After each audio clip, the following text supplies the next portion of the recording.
A Motor Flight Through France by Edith Wharton. Part 1. Boulogne to Amiens. The motor car has restored the romance of travel, freeing us from all the compulsions and contacts of the railway, the bondage to fixed hours and the beaten track, their approach to each town through the area of ugliness and desolation created by the railway itself. It has given us back the wonder, the adventure, and the novelty which enlivened the way of our post and grandparents.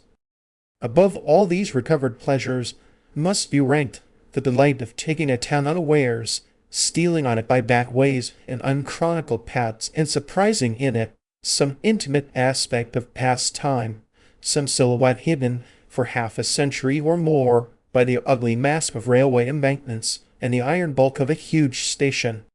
Then the villages that we miss and yearn for from the windows of the train, the unseen villages, have been given back to us.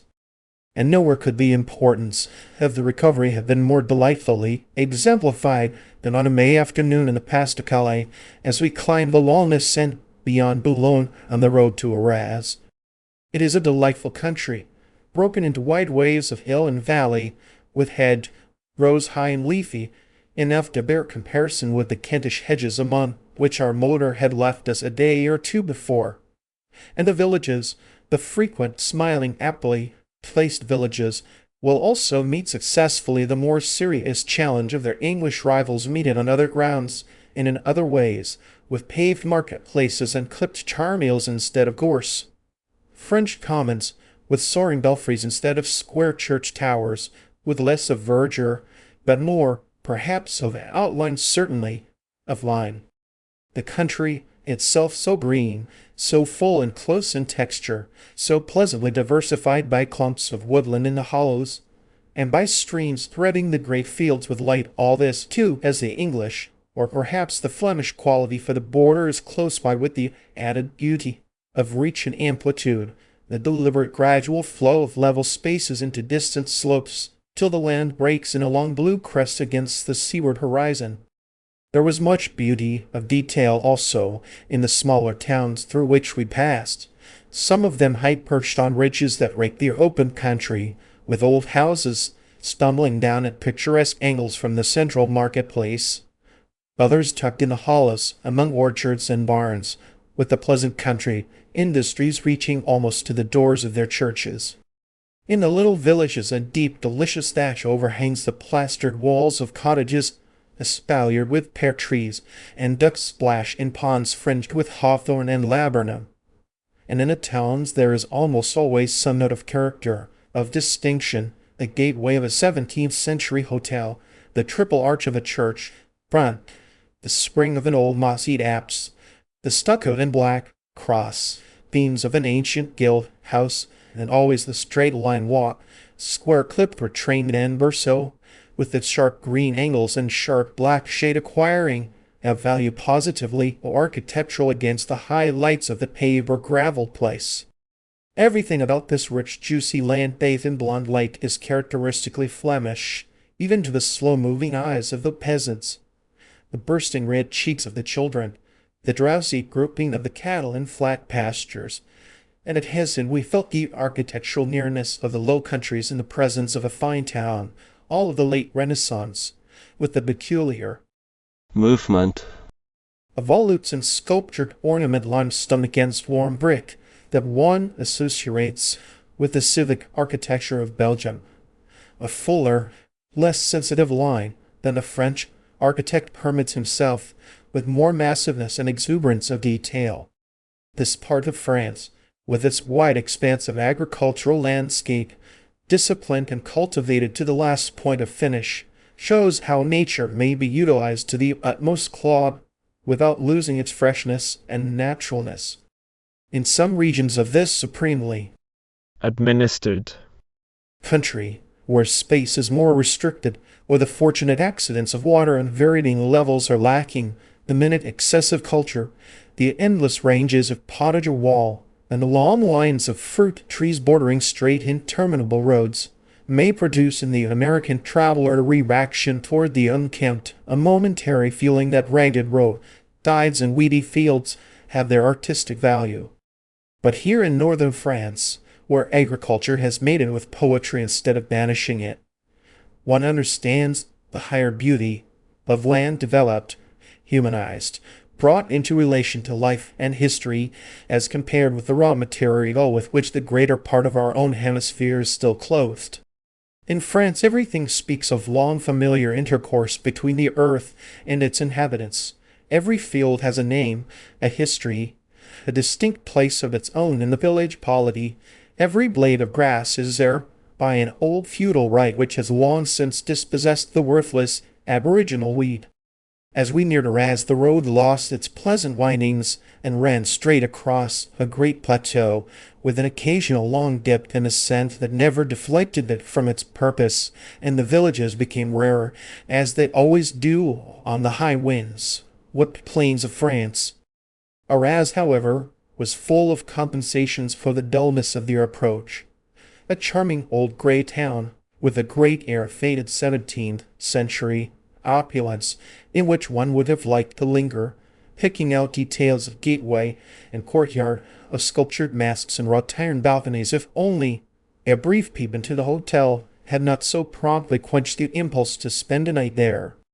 To Amiens, therefore, we passed on, passing again towards sunset, into a more European country, with lights just beginning to gleam through the windows of the charming Dapon villages, and tall black crucifixes rising ghostly at the cross roads, and night was obliterating the mighty silhouette of the cathedral as we came upon it at length by a long descent. It is always a loss to arrive in a strange town after dark, and miss those preliminary stages of acquaintance that are so much more likely to be interesting in towns than in people. But the deprivation is partly atoned for by the sense of adventure with which, next morning, one casts one's self upon the unknown. There is no conjectural first impression to be modified, perhaps got rid of. One's mind presents a blank page for the town to write its name on. At Amiens, the autograph consists of one big word, the cathedral. Other, fainter writing may come out when one has leisure to seek for it, but the predominance of those mighty characters leaves, at first, no time to read between the lines. And here it may be noted that, out of Italy, it takes a town of exceptional strength of character to hold its own against a cathedral. In England, the chapter house and the varied groupings of semi-ecclesiastical buildings constitute enclose, which seem to form a connecting link between town and cathedral, do no more, in reality, than enlarge the skirts of the monument about which they are clustered. And even at Winchester, which has its college and hospital to oppose to the predominance of the central pile, there is, after all, very little dispersal of interest, so prodigious, so unparalleled, as mere feats of human willpower, are these vast achievements of the Middle Ages.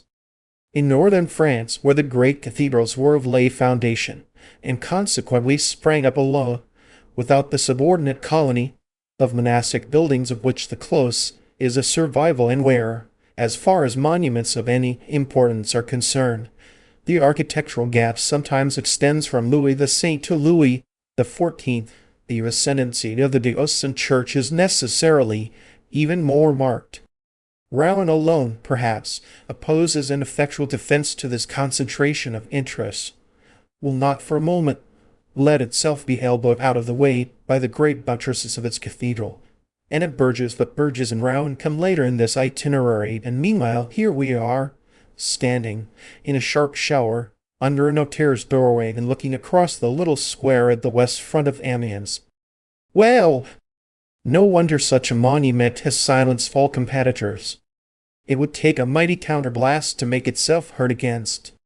The surge and thunder Of that cloud of witnesses choiring forth the glories of the church triumphant. Is the stage too crowded? Is there a certain sameness in the overarching tiers of the stone hierarchy, each figure set in precise alignment with its neighbors, each drapery drawn within the same perpendicular bounds? Yes, perhaps, if one remembers Rheims and Bourges. But if, setting aside such kindred associations, one surrenders oneself uncritically to the total impression produced, if one lets the fortunate accidents of time and weather count for their full value, and that total for Amiens remains mercifully unscrubbed, and its armies of saints have taken on the richest patina that northern stone can acquire, if one views the thing, in short, partly as a symbol and partly as a work of nature. which all ancient monuments by grace of time become. And the front of Amiens is surely one of the most splendid spectacles that Gothic art can show. On the symbolic side especially, it would be tempting to linger. So strongly does the contemplation of the great cathedrals fortify the conviction that their chief value, to this later age, is not so much aesthetic as moral. The world will doubtless always divide itself into two orders of mind, that which sees in past expressions of faith, political, religious, or intellectual, only the bonds cast off by the spirit of man in its long invincible struggle for more light. and that which, while moved by the spectacle of the struggle, cherishes also every sign of those past limitations that were, after all, each in its turn, symbols of this same effort toward a clearer vision. To the former kind of mind, the great Gothic cathedral will be chiefly interesting as a work of art and a page of history, and it is perhaps proof of the advantage of cultivating the other, the more complex point of view, in which enfranchisement of thought exists in harmony with atavism of feeling, that it permits one to appreciate these archaeological values to the full, yet subordinates them to the more impressive facts of which they are the immense and moving expression. To such minds, the rousing of the sense of reverence is the supreme gift of these mighty records of medieval life. Reverence for the persistent, slow-moving, far-reaching forces that brought them forth. A great Gothic cathedral sums up so much of history. It has cost so much in faith and toil, in blood and folly and saintly abnegation. It has sheltered such a long succession of lives, given collective voice to so many inarticulate and contradictory cravings, seen so much that was sublime and terrible, or foolish, pitiful and grotesque, that it is like some mysteriously preserved ancestor of the human race, some wandering Jew grown sedentary, enthroned in stoic contemplation, before whom the fleeting generations come and go. Yes, reverence is the most precious emotion that such a building inspires. Reverence for the accumulated experiences of the past, readiness to puzzle out their meaning, and willingness to disturb rashly results so powerfully willed, so laboriously arrive at the desire, in short, to keep intact as many links as possible between yesterday and tomorrow, to lose, in the ardor of new experiment, the least that may be of the long rich heritage of human experience. This, at any rate, might seem to be the cathedral's word to the traveler from a land which has undertaken to get on without the past, or to regard it only as a picture of aesthetic interest, a site to which one travels rather than a light by which one lives. The west front of Amiens says this word with a quite peculiar emphasis, its grand unity of structure and composition, witnessing as much to constancy of purpose as to persistence of effort. So steadily, so clearly, was this great thing willed and foreseen, that it holds the mind too deeply subject to its general conception to be immediately free for the delighted investigation of detail. But within the building detail reasserts itself. Detail within detail, worked out and multiplied with a prodigality of enrichment for which a counterpart must be sought beyond the Alps. The interiors of the great French cathedrals are as a rule somewhat gaunt and unfurnished, bearing their structural nakedness sublimely but rather monotonously to eyes accustomed to the Italian churches. All glorious within. Here at Amiens, however, the inner decking of the shrine has been piously continued from generation to generation, and a quite extraordinary wealth of adornment bestowed on the choir and its ambulatory. The great sculpture and painted frieze encircling the outer side of the choir is especially surprising in a French church. So seldom were the stone histories lavished on the exterior continued within the building. And it is a farther surprise to find the same tales in bas relief animating and enriching the west walls of the transepts. They are full of crowded, expressive incidents, these stories of local saints and scriptural personages, with a Burgundian richness and elaborateness of costume, and a quite charming, childish insistence on a relevant episode in detail, the reiterated. And so, and then, Of the fairy tale calling off one's attention into innumerable little bypaths, down which the fancy of 15th century worshippers must astray with, oh, what blessedness of relief from the unintelligible rites before the altar. Of composition there is none. It is necessarily sacrificed to the desire to stop and tell everything, to show, for instance, in an interesting parenthesis, exactly what Herod's white woolly dog was about while Salon was dancing away the Baptist's head.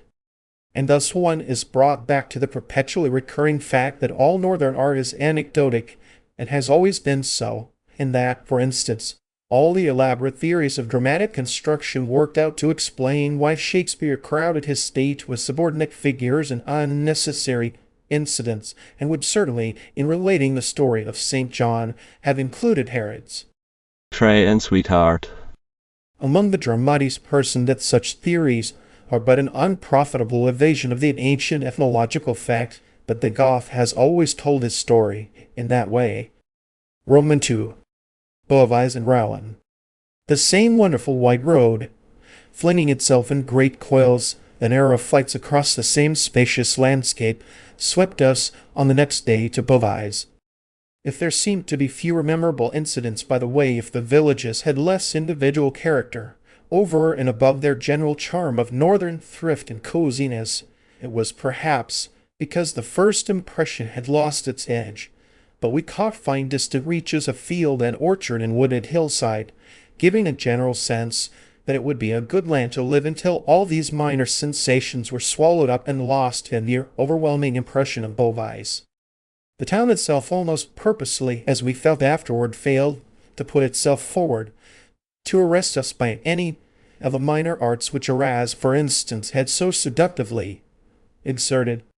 It maintained an attitude of calm aloofness, of affected ignorance of the traveller's object in visiting it, suffering its little shuttered non-committal streets to lead us up tortuously to the drowsy, this little provincial place, with the usual arcades and the usual low houses across the way, where suddenly there soared before us the great mad broken dream of Beauvais choir, the cathedral without a nave, the Kublaton of architecture. It seems in truth like some climax of mystic vision, miraculously caught in visible form, and arrested, broken off by the intrusion of the person from Porlock, in this case, no doubt, the panic-stricken mason, crying out to the entranced creator. We simply can't keep it up. And because it literally couldn't be kept up, as one or two alarming collapses soon attested, it had to check, ere its great wave of stone pulled itself forever back from breaking into the long ridge of the nave and flying crests of buttress, spire, and finial. It is easy for the critic to point out its structural defects and to cite them in illustration of the fact that your true artist never seeks to wrest from their proper uses the materials in which he works, does not, for instance, try to render metaphysical abstractions in stone and glass and lead. Yet Beauvais has at least none of the ungainliness of failure. It is like a great hymn interrupted, not one in which the voices have flagged. And to the desultory mind, such attempts seem to deserve a place among the fragmentary glories of great art. It is, at any rate, an example of what the Gothic spirit, pushed to its logical conclusion, strove for, the utterance of the unutterable, and he who condemns Beauvais has tacitly condemned the whole theory of art from which it issued. But shall we not have gained greatly in our enjoyment of beauty, as well as its serenity of spirit, if, instead of saying, "This is good art," or "This is bad art," we say, "This is classic," and that is Gothic. this transcendental, that rational, using neither term as an epithet of opprobrium or restriction, the content, when we have performed the act of discrimination, to note what forms of expression each tendency has worked out for itself. Beyond Beauvais the landscape became more deeply Norman, more thatched and green and orchard. Smothered though as far as the noting of detail went, we did not really get beyond Beauvais at all, but travelled on imprisoned in that tremendous memory, till abruptly, from the crest of a hill, We look down a long green valley to Rowan shining on its river belfries, spires and great arch bridges drenched with a golden sunset that seemed to shoot skyward from the long illuminated reaches of the Seine. I recall only two such magic descents on famous towns, that on Orvieto, from the last hill of the Viterbo road, and the other pitched in a minor key, but full of a small ancient majesty, the view of Wells in its calm valley, as the Bath road gains the summit of the Mendip hills. The poetry of the descent to Rowan is, unhappily, dispelled by the long approach through sordid interminable outskirts. Orvieto and Wells, being less prosperous, do not subject the traveller to this descent into prose which leaves one reflecting mournfully on the incompatibility under our present social system between prosperity and beauty. As for Rowan itself, as one passes down its crowded tram-line quays between the noisy unloading of ships and the clatter of innumerable cafes, one feels that the old Gothic town one used to know cannot really exist anymore, must have been elbowed out of place by these spreading commercial activities. But it turns out to be there, after all, holding almost intact, behind the dull mask of modern streets, the surprise of its rich medievalism. Here indeed the traveller finds himself in no mere Cathedral town. with one street leading to St. Owen, another to St. Maclou, a third to the beautiful Palais de Justice. The cathedral itself has put forth the appeal of all its accumulated treasures to make one take, first of all, the turn to its doors. There are few completer impressions in Europe than that to be received as one enters the Lady Chapel of Rowan, where an almost Italian profusion of color and ornament have been suffered to accumulate slowly about its central ornament, the typically northern monument of the two Cardinals of Amboise. There could hardly be a better example of the aesthetic wisdom of living and letting life than is manifested by the happy way in which supposedly incompatible artistic ideals have contrived to make bon ménage in this delicious corner. It is a miracle that they have been allowed to pursue their happy experiment till now, for there must have been moments when, to the purists of the Renaissance, the Gothic tomb of the Cardinals seemed unworthy to keep company with the Seneschal de Bré's monument, in which the delicate note of classicalism reveals a France so profoundly modified by Italy, just as, later, the great Bernardesque altarpiece, with its twisted columns and exuberance of golden rays, must have narrowly escaped the axe of the Gothic reactionary. But there they all are, blending their supposed discords in a more complex harmony, filling the privileged little edifice with an overlapping richness of hue and line through which the eye perpetually passes back to the central splendor of the Cardinal's tomb. A magnificent monument it is, opposing to the sober beauty of Germain Calonne's composition its insolence of very detailed This and this and this. of the loquacious medieval craftsman, all bound together by the pew-constructed sense, which has already learned how to bring the topmost bud of the marble finials into definite relation with the little hooded mourners bowed in such diversity of grief in their niches below the tomb. A magnificent monument, and to my mind the finest thing about it is the Cardinal Uncle's nose. The whole man is fine in his sober dignity, humbly conscious of the altar toward which he faces, arrogantly aware of the purple on his shoulders, and the nose is the epitome of the man. We live in the day of little noses. That once stately feature, intrinsically feudal and aristocratic in character, the maschio naso extolled of Dante, has shrunk to democratic insignificance, like many another fine expression of individualism. And so one must look to the old painters and sculptors to see what a nose was meant to be the prow of the face, the evidence of its understanding of his relation to the world and his inheritance from the past. Even in the profile of the cardinal nephew kneeling a little way behind his uncle, the gallant feature is seen to have suffered a slight diminution. Its spring, still bold, is less commanding. It seems, as it were, to have thrust itself against a less yielding element. And so the deterioration has gone on from generation to generation, till the nose has worn itself blunt against the increasing resistances of a democratic atmosphere, and stunted, atrophied, and amorphous, served only, now, to let us know when we have the influenza. With the revisiting of the Cardinal's nose, the first object of our visit to Rouen had been accomplished. The second led us, past objects of far greater importance, to the well-arranged but dull gallery where Gerhard David's Virgin of the Grapes is to be seen. Every wanderer through the world has these pious pilgrimages to perform, generally to shrines of no great note. How often, for instance, is one irresistibly drawn back to the Transfiguration or to the Venus of Milo? But to lesser works, first seen, perhaps, at a fortunate moment, or having some special quality of suggestion and evocation that the perfect equilibrium of the masterpieces causes them to lack.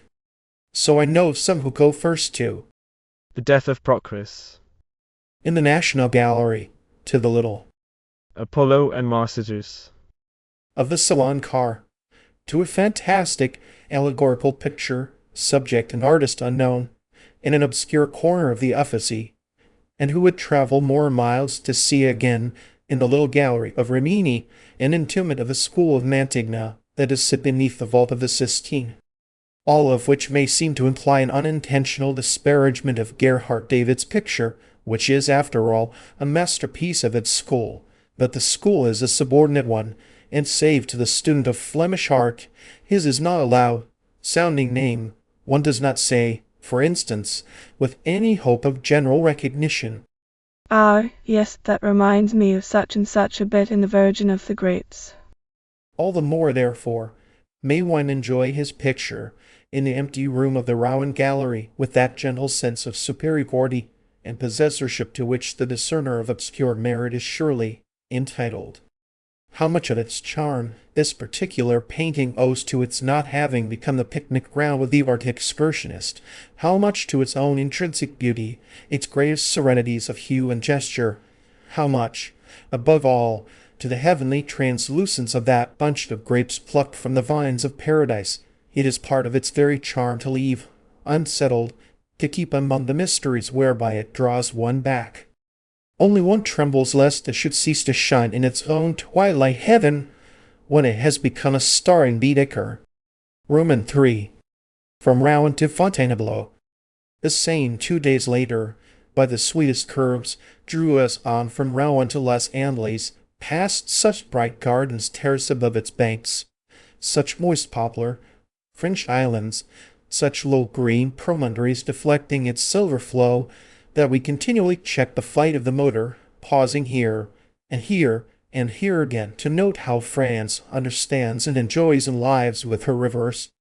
With her great past, it seems she has partly ceased to live, for, ask as we would, we could not, that morning, learn the way to King Richard's Chateau Gaillard on the cliff above Les Andelys. Every turn from the route de Paris seemed to lead straight into the unknown, Mais c'est tout pour Paris. was the invariable answer when we asked our way. Yet a few miles off were two of the quaintest towns of France, Little and Great Andelys, surmounted by a fortress marking an epoch in military architecture and associated with the fortunes of one of the most romantic figures in history. And we knew that if we clung to the windings of the Seine, they must lead us, within a few miles, to the place we sought. And so, having with difficulty disentangled ourselves from the route to Paris, we pushed on by quiet by-roads and unknown villages, by manoirs of grey stone, peeping through high thickets of lilac and lavender, and along shady river reaches where fishermen dozed in their punts, and cattle in the meadow grass beneath the willows, till the soft slopes broke abruptly into tall cliffs, shaggy with gorse, and the easy flow of the river was forced into a sharp twist at their base. There is something fantastic in this sudden change of landscape near Les Andelys from the familiar French river scenery to what might be one of Piero della Francesca's backgrounds of strangely fretted rock and scant black vegetation, while the Seine, roused from its progress through yielding meadows, takes a majestic bend toward the little Andelys in the bay of the cliffs, and then sweeps out below the height on which Coeur de Lion planted his subtly calculated bastions. Ah, poor fluttering rag of a ruin, so thin, so time-worn, so riddled with storm and shell, that it droops on its rock like a torn banner with forgotten victories in its fold. How much more eloquently these tottering stones tell their story, how much deeper into the past they take us than the dapper weather-tight castles Pierrefonds, Langeais, and the rest on which the arch restorer has worked his will, reducing them to mere museum specimens, archaeological toys, from which all the growths of time have been ruthlessly stripped. The eloquence of the Chateau Gaillard lies, indeed, just therein, is telling us so discursively, so plaintively, the whole story of the centuries, how long it has stood, how much it has seen, how far the world has traveled since then, and to what a hoarse, cracked whisper the voice of feudalism and chivalry has dwindled. The town that once cowered under the protection of those fallen ramparts still groups its stout old houses about a church so grey and venerable, yet so sturdily planted on its ancient piers that one might fancy it's compassionately bidding the poor ghost of the fortress come down and take shelter beneath its vaultings. Commune and castle, they have changed places with the shifting fortunes of the centuries, the wheat growth of the town outstripping the arrogant brave bloom of the fortress Richards. Fair daughter of one year. Which had called it arbitrarily into being. The fortress itself is now no more than one of the stage properties of the muse of history. But the town, poor little accidental offshoot of a military exigency, has built up a life for itself, become an abiding center of human activities, though by an accident, in which the traveler cannot but rejoice, it still keeps, in spite of its sound masonry and air of ancient health, that almost unmodernized aspect which makes some little French birds recall the figure of a lively centenarian, all his faculties still active, but wearing the dress of a former day. Regaining the route to Paris, we passed once more into the normal, sane landscape, with smiling towns close set on its shores, with lilac and wisteria pouring over high walls, with bright little cafes on sunny village squares, with flotillas of pleasure boats moored under willow-shaded banks. Never more vividly than in this same country does one feel the amenity of French manners, the long process of social adaptation which has produced so profound and general an intelligence of life. Everyone we passed on our way, from the canal boatman to the white-capped baker's lad, from the march and das quarter saisons to the white dog curled philosophically under her cart, from the pastry cook putting a fresh plate of brioches in his appetizing window to the cure's bonne, who had just come out to drain the lettuce on the cure's doorstep. All these persons, under which designation I specifically include the dog, took their ease or pursued their business with that cheerful activity which proceeds from an intelligent acceptance of given conditions. They each had their established niche in life, a friendly, avowed interests and preoccupations of their order, their pride in the smartness of the canal boat, the seductions of the show window, the glaze of the brioches, the crispness of the lettuce. And this admirable fitting into the pattern, which seems almost as if it were a moral outcome of the universal French sense of form, has led the race to the happy, the momentous discovery that good manners are a short cut to one's goal, that they lubricate the wheels of life instead of obstructing them. This discovery, the result, as it strikes one, of the application of the finest of mental instruments to the muddled process of living, seems to have eliminated not only the social relation but its outward concrete expression, producing a finish in the material setting of life, a kind of conformity in inanimate things, forming, in short, the background of the spectacle through which we pass, the canvas on which it is painted, and expressing itself no less in the trimness of each individual garden than in that insistence on civic dignity and comeliness so miraculously maintained through every torment of political passion, every change of social conviction, by a people resolutely addressed to the intelligent enjoyment of living. By Vernon, with its trim-lane walks and Berceau, by Manse with its bright gardens, and the graceful over-restored church which dominates its square, we passed on to Versailles, forsaking the course of the Seine that we might have a glimpse of the country about Fontainebleau. At the top of the Route du Bac, which climbs by sharp windings from the Place du Château at Versailles, one comes upon the arches of the aqueduct of Buck, one of the monuments of that splendid folly which created the Golden House of Louis Roman XIV, and drew its miraculous groves and gardens from the waterless plain of Versailles. The aqueduct, forming part of the extravagant scheme of irrigation of which the Machine de Marly and the great canal of Maintenon commemorate successive disastrous phases, frames, in its useless lofty openings, such charming glimpses of the country to the southwest of Versailles that it takes its place among those abortive architectural experiments which seem, after all, to have been completely justified by time. The landscape upon which the arches look is a high-lying region of wood and vale, with shade tucks at the end of long green vistas, and old flowery villages tucked into folds of the hills. At the first turn of the road above Versailles, the well-kept suburbanism of the Parisian environ gives way to the real look of a country well-kept and smiling still, but tranquil and sweetly shaded, with big farmyards, quiet country lanes, and a quiet country look in the peasants' faces. In passing through some parts of France, one wonders where the inhabitants of the chateaux go when they emerge from their gates so interminably. Beyond those gates, do the flat fields, divided by straight unshaded roads, reach out to every point of the compass, but here the wooded undulations of the country, the friendliness of the villages, the recurrence of big rambling farmsteads, some apparently the remains of fortified monastic granges, all suggest the possibility of something resembling the English rural life, with its traditional ties between park and fields. The brief journey between Versailles and Fontainebleau offers, if one takes the longer way, by Saint Remy-les, Chevreuse, and Étampes, a succession of charming impressions, more varied than one often finds in a long day's motor run through France, and midway one comes upon the splendid surprise of Douarton. Ignorance is not without its pathetic uses, and to drop down into the modest old town without knowing or having forgotten, if one prefers to put it so, the great castle of Philip Augustus, which, moated, dungeon, ivy-walled, still possesses its peaceful central square, to come on this vigorous bit of medieval arrogance, with the little houses of Douarton still ducking their humble roofs to it in an obsequious circle, well, to taste the full flavor of such sensations, it is worth while to be of a country where the last new grain elevator or office building is the only monument that receives homage from the surrounding architecture.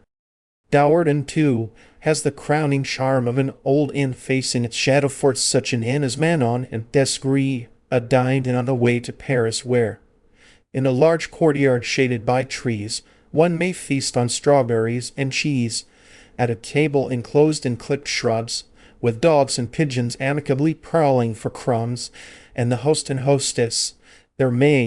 servants, ostlers, and marmitons breakfasting at another long table just across the hedge. Now that the demands of the motorist are introducing modern plumbing and maple furniture into the uttermost parts of France, these romantic old inns, where it is charming to breakfast if precarious to sleep, are becoming as rare as the medieval keeps with which they are, in a way,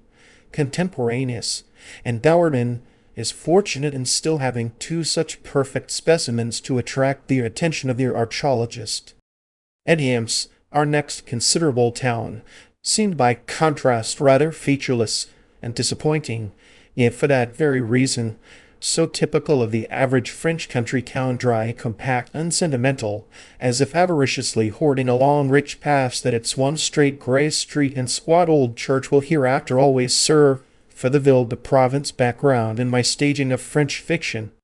Beyond Étampes, as one approaches Fontainebleau, the scenery grows extremely picturesque, with bold outcroppings of blackened rock, fields of golden broom, groves of birch and pine, first hints of the fantastic sandstone scenery of the forest, and presently the long green aisles open before us in all the freshness of spring verdure, tapering away right and left to distant ronds, points, to mossy stone crosses and obelisks, and leading us toward sunset to the old town in the heart of the forest. Roman IV, the Loire, and the Indre. Fontainebleau is charming in May, and that no season to its glades more invitingly detain the wanderer. But it belonged to the familiar, the already experienced part of our itinerary, and we had to press on to the unexplored. So after a day's roaming of the forest, and a short flight to Mort, medieevally seated in its stout walls on the poplar-edged lowing, we started on our way to the Loire. Here, too, our wheels were still on beaten tracks,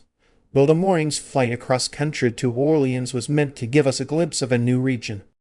But on that unhappy morning Boreas was up with all his pack, and hunted us savagely across the naked plain, now behind, now on our quarter, now dashing ahead to lie in ambush behind a huddled village, and leap on us as we rounded its last house. The plain stretched on interminably, and the farther it stretched the harder the wind raced us, so that Pithiviers, spite of dulcet associations, appeared to our shrinking eyes only as a windbreak, eagerly striven for and too soon gained and passed. And when at luncheon time we beat our way, spent and wheezing, into Orleans, even the serried memories of that venerable city endeared it to us less than the fact that it had an inn where we might at last find shelter. The above wholly inadequate description of an interesting part of France will have convinced any rational being that motoring is no way to see the country. And that morning it certainly was not. But then, what of the afternoon? When we rolled out of Orleans after luncheon, both the day and the scene had changed, and what other form of travel could have brought us into such communion with the spirit of the Loire as our smooth flight along its banks in the bland air? For, after all, if the motorist sometimes misses details by going too fast, he sometimes has them stamped into his memory by an opportune puncture or a recalcitrant. Magneto. And if, on windy days, he has to rush through nature blindfold, on golden afternoons such as this he can drain every drop of her precious essence. Certainly we got a great deal of the Loire as we followed its windings that day, a great sense of the steely breadth of its flow, the amenity of its shores, the sweet flatness of the richly gardened and vineyarded landscape, as of a highly cultivated but slightly insipid society, an impression of long white villages, and of stout conical towns on little hills, of old brown Beaugency in its cup between two heights, and Madame de Pompadour's menars on its bright terraces, of boys nobly bestriding the river at a noble bend, and farther south, of yellow cliffs, honeycombed with strange dwellings, of Chaumont and Amboise crowning their heaped-up towns, of manoirs, walled gardens, rich pastures, willowed islands, and then, towards sunset, of another long bridge, a brace of fretted church towers, and the widespread roofs of Tours. Had we visited by rail the principal places named in this itinerary, necessity would have detained us longer in each, and we should have had a fuller store of specific impressions, but we should have missed what is, in one way, the truest initiation of travel, the sense of continuity, of relation between different districts, of familiarity with the unnamed, unhistoried regions stretching between successive centers of human history, and exerting, in deep unnoticed ways, so persistent an influence on the turn that history takes.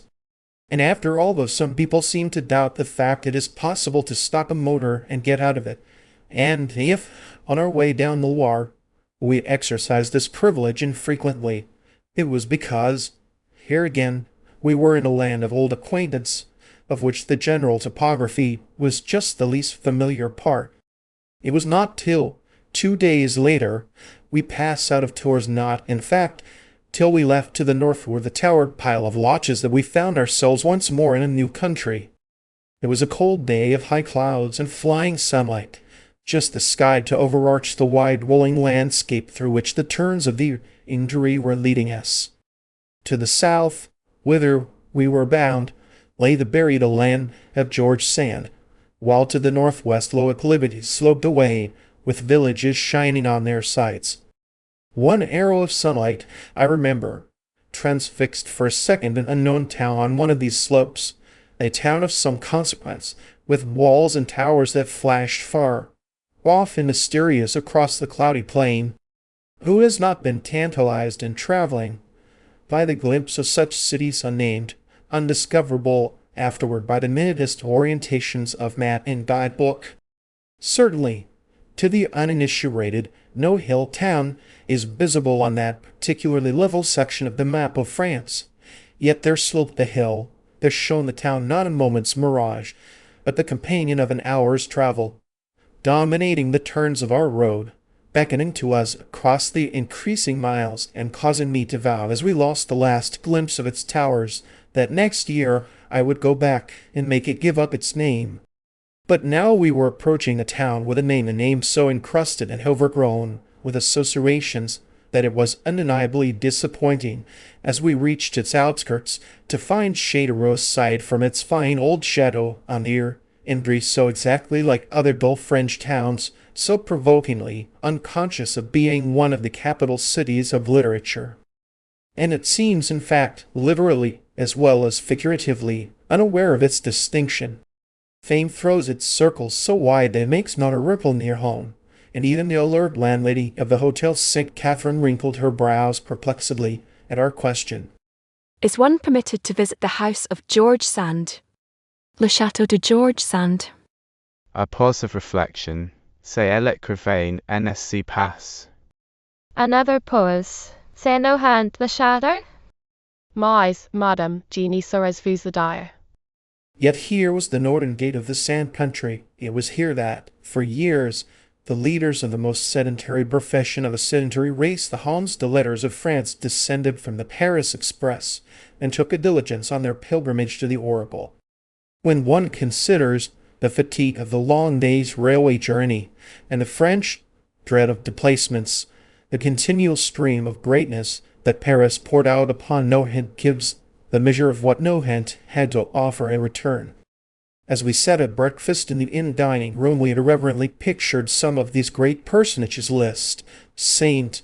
Beuve, Badier, Dumas Fils, flowered illustrious figures in the queer dishabille of travel, unwinding strange cachenets, solicitous for embroidered carpet-bags, seated in that very room over their coffee and omelette, or climbing to the coupe of the diligence outside. And then we set out on the same road, straight as an arrow, after the unvarying fashion of the French government highway. It runs southeast through vast wheat fields, past barns and farmhouses grouped as in the vanished. Drawing books Of infancy now touching, now deserting the Indre banks, as the capricious river throws its poplar-edged loops across the plain. But presently we began to mount insensibly, till at length a sharp turn and an abrupt fall of the land brought us out on a ridge above the plain of the Berry, with the river reappearing below and far, far south a blue haze of mountains. The road, after that, descends again by gentle curves, acquainting one gradually with the charming details of the foreground pale green copses, fields hedged with hawthorn, long lines of poplars in the plain, while all the way the distant horizon grows richer, bluer, and more mysterious. It is a wide, lonely country, with infrequent villages, mere hamlets dotting the fields. One sees how the convivial dude of it, coming from the livelier Gascony, might have found it, for purposes of pot house sociability, a little thinly settled. At one of these small lonely villages thick, just where the view spreads widest, the road loses it again by a gradual descent of a mile or so, and at the foot of the hill, among hawthorn and lilac hedges, through the boughs of budding trees, a high slate roof shows to the left the roof of a plain-faced fawn-colored house, the typical gentle hummy mayor of the French countryside. No other house is in sight. Only, from behind the trees, peep 2 or 3 humble tiled cottages, dependencies of the larger pile. There is nothing to tell us the name of the house, nothing to signalize it, to take it out of the con. It stands there large, placid, familiarly related to the high road and the farm, like one side of the extraordinary woman it sheltered, and perhaps that fact helps to suggest its name, to render almost superfluous our breathless question to the pretty goose girl knitting under the hedge. Mais oui, madame say no hunt. The goose girl, pink as a hawthorn bud, kerchief tied about her curls, might really, in a classic phrase of sentimental travel, have stepped out of one of the novels written yonder, under the high roof to which she pointed. She had the honest savor of the terroir, yet with that superadded grace that the author of the novels has been criticized for bestowing on her peasants. She formed, at any rate, a charming link between our imagination and the famous house, and we presently found that the miracle which had preserved her in all her 1,830 grace had been extended to the whole privileged spot, which seemed, under a clear glass bell of oblivion, to have been kept intact, unchanged, like some wonderful exhibit illustrative of the extraordinary history lived within it. The house faces diagonally toward the road, from which a high wall once screened it, but it is written in the Histoire de Mauvais that M. Dudevant, in a burst of misdirected activity, threw down several yards of this wall and filled the opening with a hedge. The hedge is still there, and thanks to this impulse of destruction, the traveler obtains a glimpse of grass terraces and stone steps set in overgrown thickets of lilac, hawthorn, and acacia, and surmounted by the long tranquil front of the chateau. On each side, beyond the stretch of hedge, the wall begins again, terminating, at one corner of the property, in a massive old cow stable with a round pepper-pot tower. At the opposite end is a charming conical, roofed garden pavilion, with mossy steps ascending to it from the road. At right angles to the highway, a shady lane leads down past the farm buildings, and following this, one comes around their flank on a large, pleasant, untidy farmyard, full of cows and chickens, and divided by the long range of the communes from the entrance court of the chateau. Farmyard and court both face on a small grassy place what, in England, would pass for a diminutive common, in the center of which, under an ancient walnut tree, stands a much more ancient church, a church so tiny, black, and shrunken that it somehow suggests a blind old peasant woman mumbling and dozing in the shade. This is the parish church of Nohant, and a few yards from it, adjoining the court of the chateau, lies the little walled graveyard which figures so often in the Histoire de Mauvais, and where she who described it now rests with her kin. The graveyard is defended from intrusion by a high wall and a locked gate, and after all her spirit is not there, but in the house and the garden, above all, in the little cluster of humble old cottages enclosing the shady place about the church, and constituting, apparently, the whole village of Nohant. Like the goose girl, these little houses are surprisingly picturesque and sentimental, and their mossy roofs, their clipped yews, the old white-capped women who sit spinning on their doorsteps, supply almost too ideal an answer to one's hopes. And when, at last, excitedly and enchantedly, one has taken in the quiet perfection of it all, and turned to confront the great question, does a sight of Nohant deepen the mystery or elucidate it? One can only answer, in the cautious speech of the New England casuist, both. For if it helps one to understand one side of George Sand's life, it seems actually to cast a thicker obscurity over others, even if, among the different sides contemplated, one includes only those directly connected with the place, and not the innumerable facets that reflected Paris, Venice, Fontainebleau, and Majorca. The first surprise is to find the place, on the whole, so much more, shall one say, dignified and decent, so much more conscious of social order and restraints, than the early years of the life led in it. The pictures of Nohant in the Histoire de Mauvais are unlike any other description of French provincial manners at that period, suggesting rather an affinity with the sombre broad background and the humdrum but conventional and orderly existence of the French rural gentry. When one recalls the throng of motley characters who streamed in and out of that quiet house, the illegitimate children of both sides, living in harmony with one another, and with the child of wedlock, the too intimate servants, the peasant playmates, the drunken boon companions, when one turns to the Hogarthian pictures of midnight carouses presided over by the uproarious Hippolyte and the somberly Tiplinduva, while their wives sat disgusted, but apparently tolerant, above stairs, one feels one's itself in the sinister gloom of Wildfell Hall rather than in the light temperate air of a French province. And somehow, unreasonably, of course,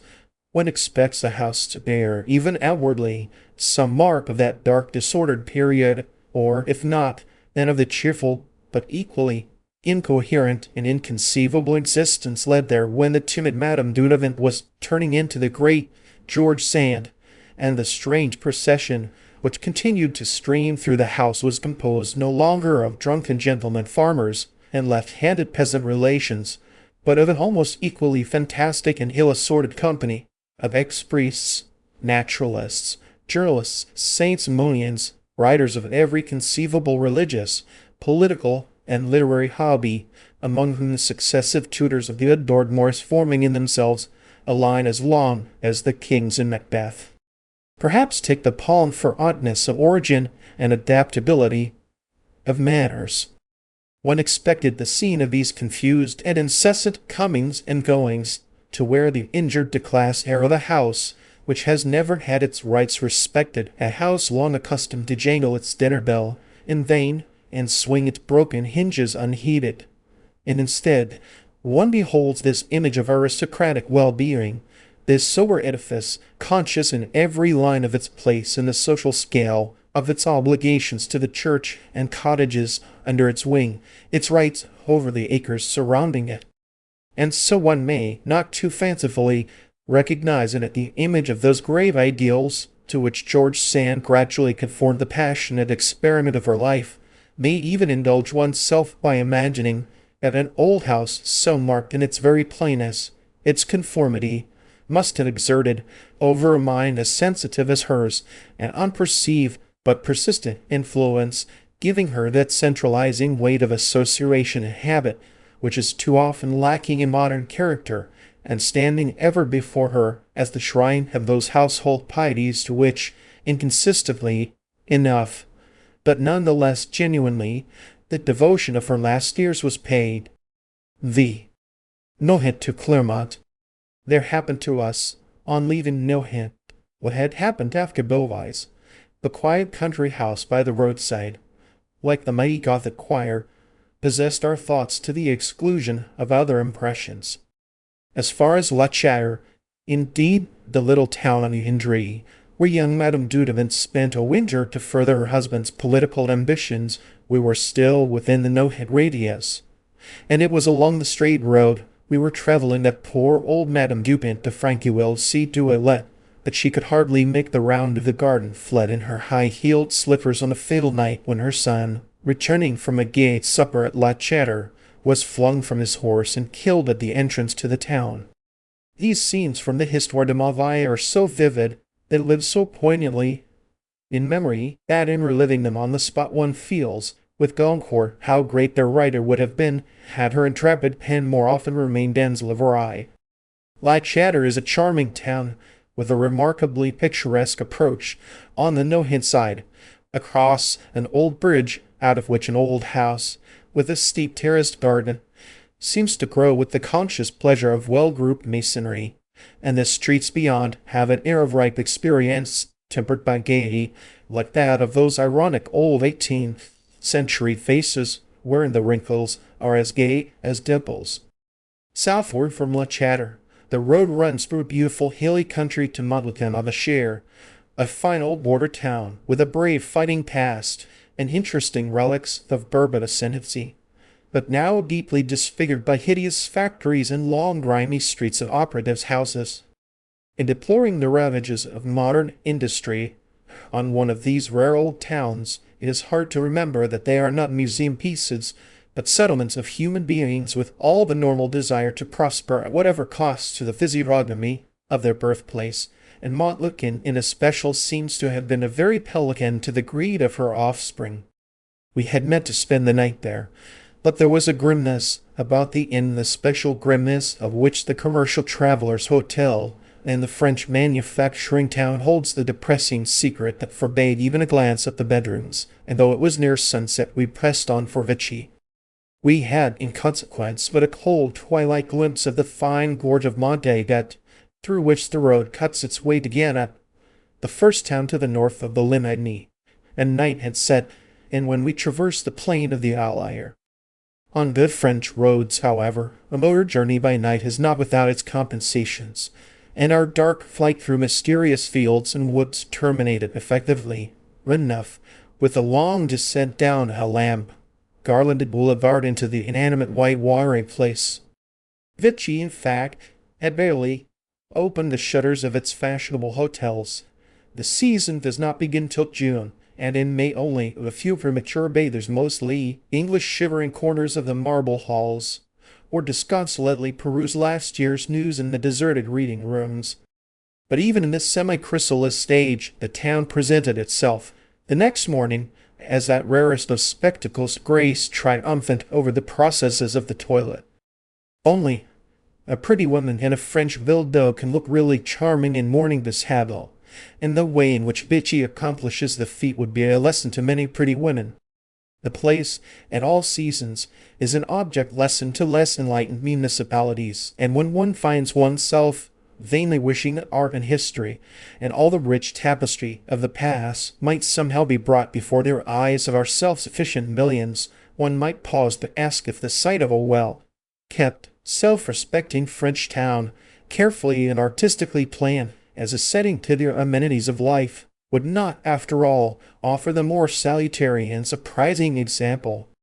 Vichy, even among French towns, stands out as a singularly finished specimen of what such municipal pride can accomplish. From its broad plain-shaded promenade, flanked by bright-faced hotels, and by the arcades of the Casino, to the park on the Allier, and the wide circumjacent boulevards, it wears, at every turn, the same trim holiday air, the rouge and patches of smooth gravel, bright flower borders, gay shops, shady benches, inviting cafes. Even the cab stands, with their smart vis-a-vis and victorias drawn by plump cobs and tinkling harnesses, seem part of a dream town where all that is usually sordid and shabby has been touched by the magic wand of trimness, or where some utopian millionaire has successfully demonstrated that the sordid and shabby need never exist at all. But to the American observer, Vichy is perhaps most instructive just because it is not the millionaire's wand which has worked his spell. Because the town owes this gaiety and its elegance not to the private villa, the rich man's showplace, but to wise public expenditure of the money which the bathers annually pour into its exchequer. It was, however, rather for the sake of its surroundings than for the study of its unfolding season that we had come there, and the neighboring country offered the richest return for our enterprise. From the plain of the Limigny, the hills slope up behind Vichy in a succession of terraces divided by streams and deeply wooded glens, and connected by the interlacing of admirable roads that civilizes the remotest rural districts of France. Climbing these gradual heights to the hill village of Fairy Mares, we had, the day after our arrival, our first initiation into what the near future held for us, a glorious vision across the plain of the Mont Dore and the Mont Dôme. The blue mountain haze that had drawn us steadily southward from our first glimpse of it on the heights of the Berry now resolved itself into a range of wild volcanic forms, some curved like the bell-shaped apses of the churches of Auvergne, some slenderly cup-like, and showing the hollow rim of the spent crater, all fantastic, individual, indescribably differentiated in line and color from mountain forms of less violent origin. And between them and us lay the richest contrasting landscape, the deep meadows and luxuriant woodlands of the Allier Vale, with here and there a volcanic knoll lifting on its crest an old town or a Rhenish-looking castle. The landscape, thus viewed, presents a perplexing mixture of suggestions, recalling now the brown hill villages of Umbria, now the robber castles of the Swiss Rhineland, with a hint, again, of the Terra di Mivor in its bare mountain lines and the prodigal fertility of their lower slopes, so that one felt one's self moving in a confusion of scenes romantically combined, as in the foreground of a Claude or a Wilson, for the greater pleasure of the eclectic eye. The only landscape that seems to have been excluded from the composition is that of France. All through Auvergne, we never felt ourselves in France. But that is, of course, merely because the traveler's France is apt to be mainly made up of bits of the Isle de France and Normandy and Brittany, and not till one has explored the central and southwestern provinces, as one learn of the countless Frances within France and realize that one may find ones Switzerland, one's Italy. without crossing the Alps to reach them. We had, the next day, a closer impression of the scene we had looked down on from ferry airs, motoring first along the high ridge above the Limagny to the ancient black hill town of Thiers, and thence descending again to the plain. Our way led across it, by the charming castled town of Pont de Château, to Clermont-Ferrand, which spreads its swarthy mass at the base of the Pied de Dôme, that strangest, sternest of cities, all built and paved in the black volcanic stone of Volvic, and crowned by the sinister splendor of its black cathedral. It was Viollet-le-Duc who added the west front and towers to this high ancient pile, and for once his rash hand was so happily inspired that, at the first glimpse of his twin spire soaring above the roofs of Clermont, one forgives him for the moment the wrong he did to Blois, to Pierrefonds and Vézelay. In Auvergne. At last we were really in Auvergne. On our balcony at Royat, just under the flank of the Pied de Dôme, we found ourselves in close communion with its tossed heights, its black towns, its threatening castles. And Roy, at itself, even the dull new watering place quarter is extremely characteristic of the region, hanging in a cleft of the great volcanic upheaval, with hotels, villas, gardens, vineyards clutching precariously at every ledge and fissure as though just arrested in their descent on the roofs of Clermont. As a watering place, Roy, that is not an ornamental specimen of its class, and it has the farther disadvantage of being connected with Clermont by a long dusty suburb, noisy with tramcars, but as a centre for excursions it offers its good hotels and modern conveniences at the precise spot most favourable to the motorist, who may radiate from it upon almost every centre of interest in Auvergne, and return at night to digestible food and clean beds, two requisites for which, in central France, one is often doomed to pine. Auvergne, one of the most interesting, and hitherto almost the least known, of the old French provinces, offers two distinct and equally striking sides to the appreciative traveller. On the one hand, its remarkably individual church architecture, and on the other, the no less personal character of its landscape. Almost all its towns are distinguished by one of those ancient swarthy churches, with western narthex, great central tower, and curious incrustations of polychrome lava, which marked, in Auvergne, as strongly distinctive than architectural impulses flowered, on a vastly larger scale, and a century or more later in the Gothic of the Isle de France. In the towns surrounding these churches, on the crest or flank of one of the volcanic eminences, springing from the plain, the towns themselves, with their narrow perpendicular streets and tall black houses, are so darkly individual, so plainly akin to the fierce predatory castle on the neighboring hills, that one is arrested at every turn by the desire to follow the obscure threads of history connecting them with this little known portion of the rich French past. But to the traveller restricted by time, the other side of the picture, its background, rather, of tormented blue peaks and widespread forest, which must assert itself at all seasons quite as distinctively as the historic and architectural character of the towns, is likely, in May, to carry off the victory. We had come, at any rate, with the modest purpose of taking a mere bird's-eye view of the region, such a flight across the scene as draws one back, later, to brood and hover, and our sight of the landscape from the Roy at balcony confirmed us in the resolve to throw as sweeping a glance as possible, and defer the study of details to our next, our already projected visit. The following morning, therefore, we set out early for the heart of the Mont Store. Our road carried us southward, along a series of ridges above the white Alaire Vale, and then up and down, over wild volcanic hills, now densely wooded, now desolately bare. We were on the road to Issoire and La Chastia, two of the most notable old towns of southern Auvergne, but in pursuit of scenery, we reluctantly turned off at the village of Caudes, at the mouth of a lateral valley, and struck up toward the western passes which lead to the Pic de Sancy. Some miles up this valley, which follows the capricious windings of the Couzes, lie the baths of Saint Nectaire-le-Bas, romantically planted in a narrow defile beneath the pyramidal Romanesque church which the higher-lying original village lifts up on a steep splinter of rock. The landscape beyond Saint Nectaire grows more rugged and alpine in character. The pastures have a Swiss look, and the shaky mountain sides are clothed with a northern growth of beech and pine. Presently, at a turn of the road, we came on the little crater, Lake of Chambon, its vivid blueness set in the greenest of meadows, and overhung by the dark basalt cliff which carries on its summit the fortified castle of Murals. The situation of Murals, lifted on its shaft of rock above that lonely, upland valley, is in itself impressive enough to bring out the full value of such romantic suggestions as it has to offer, and the monument is worthy of its site.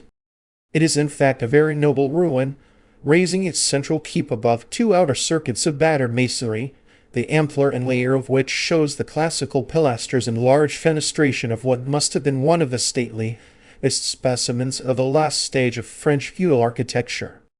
Though the guidebooks record a mention of murals as early as the 13th century, the castle now standing is all of later date, and the great rectangular exterior is an interesting example of the transitional period when Italian palace architecture began to be grafted on the rugged stock of French military construction. Just beyond the Lake of Chambon the road begins to mount the long curves of the Col de Diane, the pass which leads over into the valley of Mont d'Or. As we rose through bleak meadows and patches of scant woodland, the mountains of Auvergne unrolled themselves to the east in one of those lonely tossing expanses of summit and ridge and chasm that suggest the mysterious undulations of some uninhabited planet. Though the Col de Diane is not a high pass, it gives, from its yoke, a strangely memorable impression of distance and mystery, partly, perhaps, because in that desert region there is neither village nor house to break the labyrinth of peaks, but chiefly because of the convulsed outlines into which they have been tossed by subterranean fires. A cold wind swept the top of the pass, and snow still lay under the rocks by the roadside, so that it was cheering to the spirits, as well as to the eye, when we presently began our descent through dark pine forests into the vale of the Dordogne. The baths of Mont d'Or lie directly beneath the pass, at the mouth of a valley hollowed out of the side of the Pic de Sancy, the highest peak in Auvergne. In spite of milder air and bright spring foliage, we were still distinctly in high places, and Mont d'Or itself, not yet decked for the entertainment of its bathers, had the poverty-stricken look which everywhere marks a real mountain village.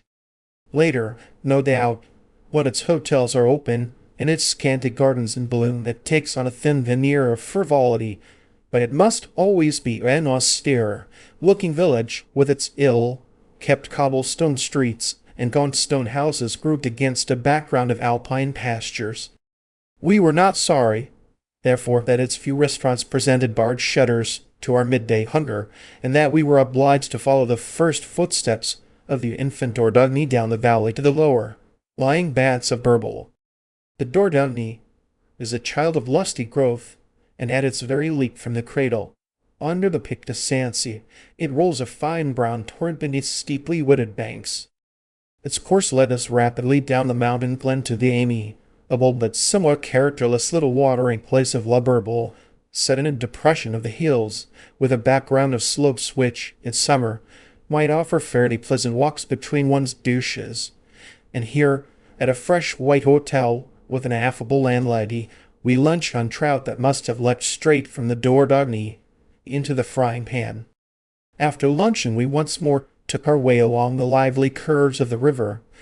to part with them at last, reluctantly, a few miles down the valley, and strike out across a dull plateau to the mountain town of La Quay, a gaunt wind-beaten place, with nothing of note to offer, except its splendid view from the dizzy verge of a high cornice which overhangs the valley running south from the chain of the Dome.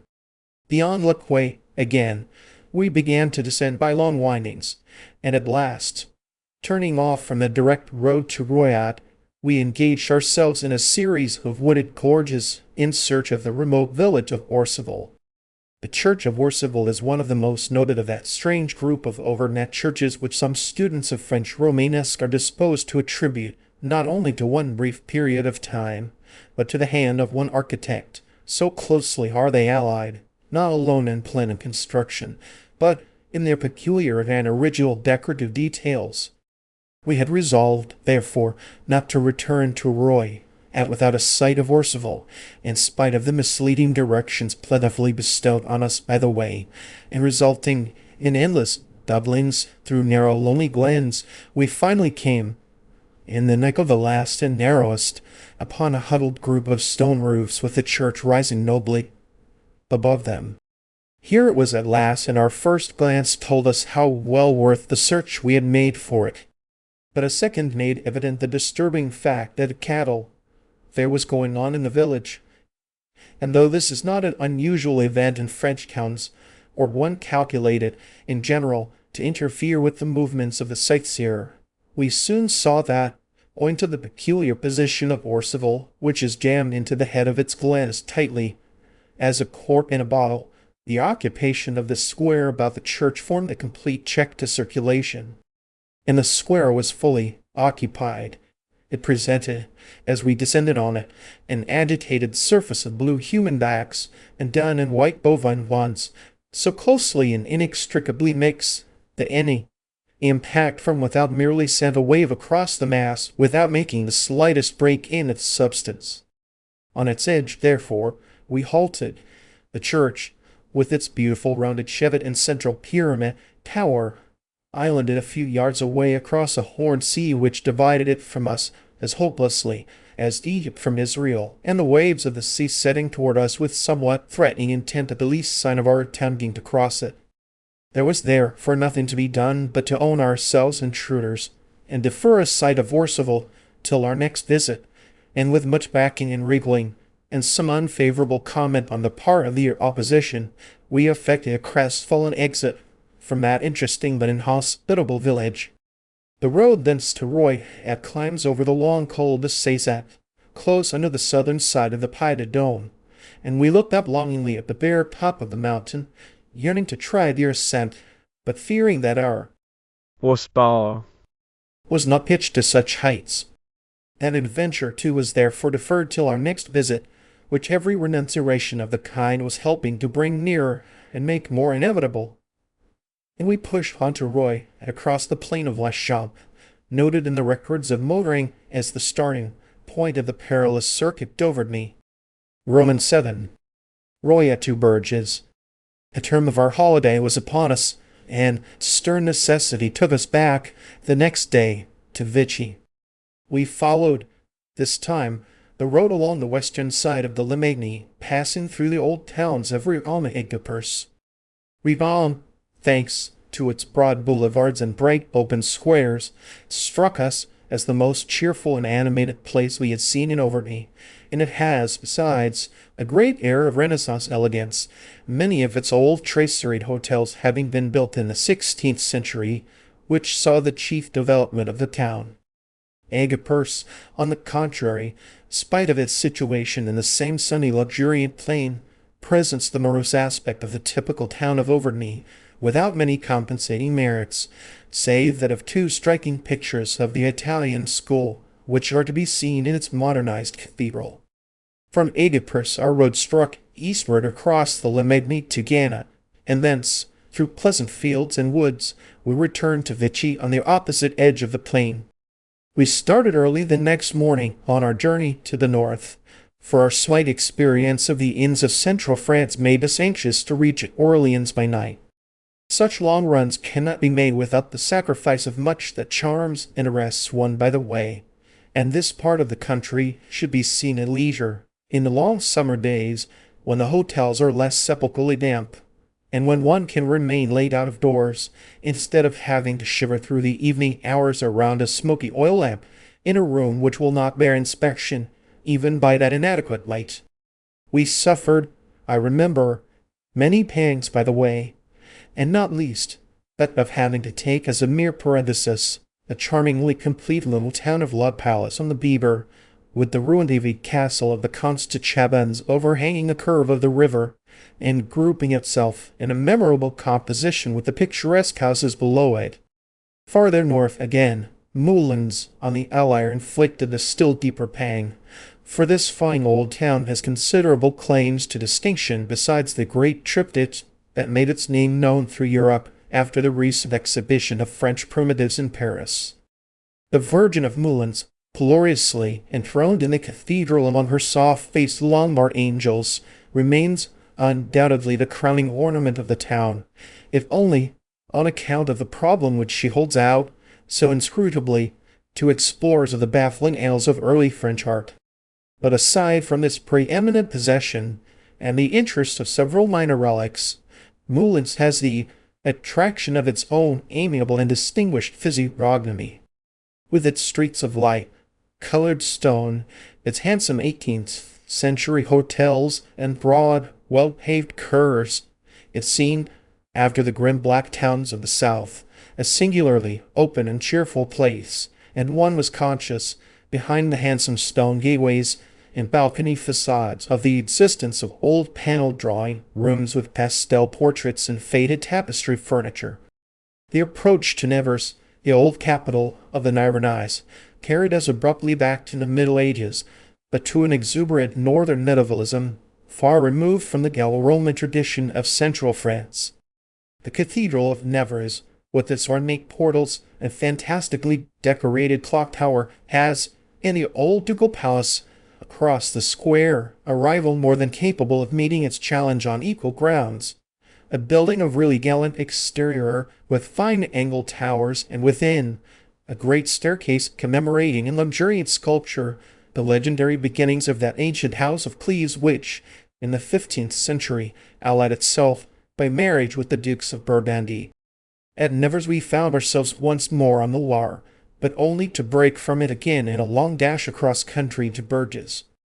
At this point we left behind us the charming diversified scenery which had accompanied us to the borders of the Loire, and entered on a region of low monotonous undulations, flattening out gradually into the vast wheat fields about Bourges. But who would wish any other setting for that memorable silhouette throned, from whichever point of the compass one approaches it, in such proud isolation above the plain? One forgets even, in a distant view of Bourges, that nature has helped by an opportune rise of the ground to lift the cathedral to its singular eminence, the hill and the town upon it, seeing so merely the unmarked pedestal of the monument. It is not till one climbs the steep street leading up from the Place Saint-Bonnet that one realizes the peculiar topographical advantages of such a site, advantages which perhaps partly account for the overwhelming and not quite explicable effect of a first sight of the cathedral. Even now, on a second visit, with the great monuments of the Isle de France fresh in memory, we felt the same effect and the same difficulty in running it down, in differentiating it from the richer, yet perhaps less deeply Gothic impression produced by the rival churches of the north. For, begin as one will by insisting upon the defects of Bourges, its irregular, inharmonious facade, its thin piers, its mean outer aisles, one yet ends in a state where criticism perforce yields to sensation, where one surrenders oneself wholly to the spell of its spiritual suggestion. Certainly, it would be hard to put a finger, either within or without, on a specific tangible cause of this feeling. Is it to be found in the extraordinary beauty of the 5 western portals, so crowded with noble and pathetic imagery and delicate ornamental detail? But the doors of Chartres surpass even these. Is it then, if one looks within, the rich blue and red of its dense ancient glass, but Chartres again as finer glass of that unmatched period? Is it the long clear sweep of the nave and aisles, uninterrupted by the cross lines of transept or chancel screen?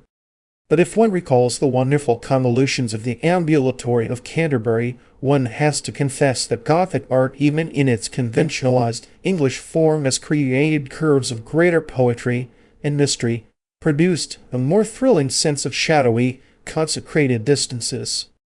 Perhaps the spell of Burgess resides in a fortunate accidental mingling of many of the qualities that predominate in this, or that more perfect structure in the mixing of the ingredients, so that there rises from them, as one stands in one of the lofty inner aisles, with one's face toward the choir, that breath of mystical devotion which issues from the very heart of medieval Christianity. With this sweetness, Wrote Saint Teresa of the Prayer of Quiet, the whole inner and outer man seems to be delighted, as though some delicious ointment were poured into the soul like an exquisite perfume. As if we suddenly came to a place where it is exhaled, not only from one, but from many things, and we know not what it is, or from which one of them it comes, but they all penetrate us. If Amiens, in its harmony of conception and vigor of execution, seems to embody the developing will power of a people passionate in belief and indomitable in the concrete expression of their creed, here at Burgess one feels that other, less expressible side of the great ruling influence of the Middle Ages, the power that willed mighty monuments and built them, yet also, even in its moments of most brutal material ascendancy, created the other houses not built with hands, where the spirits of the saints might dwell. Part 2. Paris to Poitiers. Spring again, and the long white road unrolling itself southward from Paris. How could one resist the call? We answered it on the blandest of late March mornings, all April in the air, and the same fringing itself with a mist of yellowish willows as we rose over it, climbing the hill to Valdevre. Spring comes soberly, inaudibly, as it were, in these temperate European lands, where the grass holds its green all winter, and the foliage of ivy, laurel, holly, and countless other evergreen shrubs links the lifeless to the living months. But the mere act of climbing that southern road above the Seine meadows seemed as definite as the turning of a leaf, the passing from a black and white page to one illuminated. And every day now would turn a brighter page for us. Goethe has a charm in verse, descriptive, it is supposed, of his first meeting with Christian Volpius. Aimlessly I strayed through the woods, having it in my mind to seek nothing. Such, precisely, was our state of mind on that first day's run. We were simply pushing south toward the Berry, through a more or less familiar country, and the real journey was to begin for us on the morrow, with the run from Châteauroux to Poitiers. But we reckoned without our France. It is easy enough glancing down the long page of the Guide Continental to slip by such names as Versailles, Rambouillet, Charters, and Valenquet in one's dash for their objective point. That there is no slipping by them in the motor. They lurk there in one's path, throwing out great loops of persuasion, arresting one's flight, complicating one's impressions, oppressing, bewildering one with the renewed, half-forgotten sense of the hoarded richness of France. Versailles first, unfolding the pillared expanse of its north facade to vast empty perspectives of radiating avenues. Then Rambouillet, low in a damp little park, with statues along green canals, and a look, this moist March weather, of being somewhat below the sea level. Then Maintenon, its rich red, purple walls, and delicate stone ornament reflected in the moat dividing it from the village street. Both Rambouillet and Maintenon are characteristically French in their way of keeping company with their villages. Rambouillet, indeed, is slightly screened by a tall gate, a wall, and trees, but Maintenon's warm red turrets look across the moat, straight into the windows of the opposite houses, with the simple familiarity of a time when class distinctions were too fixed to need emphasizing. Our third chateau, Valenquet, which, for comparison's sake, one may couple with the others, though it lies far south of Blois, Valenquet bears itself with greater aloofness, bidding the town keep its distance. Down the hill on which the great house lifts its heavy angled towers and flattened domes, a huge cliff-like wall enclosing the whole southern flank of the hill, supports the terrace gardens before the chateau, which to the north is divided from the road by a vast cordon or with a monumental grilled and gateway. The impression is grander yet less noble. But France is never long content to repeat her effects, and between Maintenon and Valençay, she puts Chartres and Blois. Ah, these great old cathedral towns, with their narrow, clean streets widening to a central place at Chartres, a beautiful oval, like the market-place in an 18th century print, with their clip-line walks, high garden walls, Alsatian gables looking out on sunless lanes under the flanks of the granite giant. Save in the church itself, how frugally all the effects are produced, with how sober a use of greys and blacks and pale highlights, as in some vanner mirror interior. Yet how intense a suggestion of thrifty, compact, traditional life one gets from the low house fronts, the barred gates, the glimpses of clean bare courts, the calm yet quick faces in the doorways. From these faces again one gets the same impression of remarkable effects produced by the discreetest means. The French physiognomy, if not vividly beautiful, is vividly intelligent, but the long practice of manners has so veiled its keenness with refinement as to produce a blending of vivacity and good temper nowhere else to be matched. And in looking at it one feels once more, as one so often feels in trying to estimate French architecture or the French landscape, how much of her total effect France achieves by elimination. If marked beauty be absent from the French face, how much more is marked dullness, marked brutality, the lumpishness of the clumsily made and the unfinished. As a mere piece of workmanship, of finish, the French provincial face, the peasant's face, even often has the same kind of interest as a work of art. One gets, after repeated visits to the towns of France, to feel these minor characteristics, the incidental graces of the foreground, almost to the exclusion of the great official spectacle in the center of the picture, so that while the first image of Bourges or Chartres is that of a cathedral surrounded by a blur, later memories of the same places present a vividly individual town, with doorways, street corners, bases intensely remembered, and in the center a great cloudy Gothic splendor. At Chartres the cloudy splendor is shot through with such effulgence of color that its vision, evoked by memory, seems to beat with a fiery life of its own, as though red blood ran in its stone veins. It is this suffusion of heat and radiance that chiefly, to the untechnical, distinguishes it from the other great Gothic interiors. In all the rest, color, if it exists at all, burns in scattered, unquiet patches, between wastes of shadowy grey stone and the one pallor of later painted glass, but at Chartres those quivering waves of unearthly red and blue flow into and repeat each other in rivers of light, from their source in the great western rose, down the length of the vast aisles and clerestory, till they are gathered up at last into the mystical heart of the apse. A short afternoon's run carried us through dullish country, from Chartres to Blois, which were reached at the fortunate hour when sunset burnishes the great curves of the Loire and lays a plum-colored bloom on the slate roofs overlapping, scale like the slope below the castle. There are few finer roof views than this from the wall at Blois, the blue sweep of gables and ridge lines billowing up here and there into a church tower with its clochette and mailed in slate, or breaking to let through the glimpse of a carved facade or the blossoming depths of a hanging garden. But perhaps only the eye subdued to tin housetops and iron chimney pots can feel the full portrait of old roofs.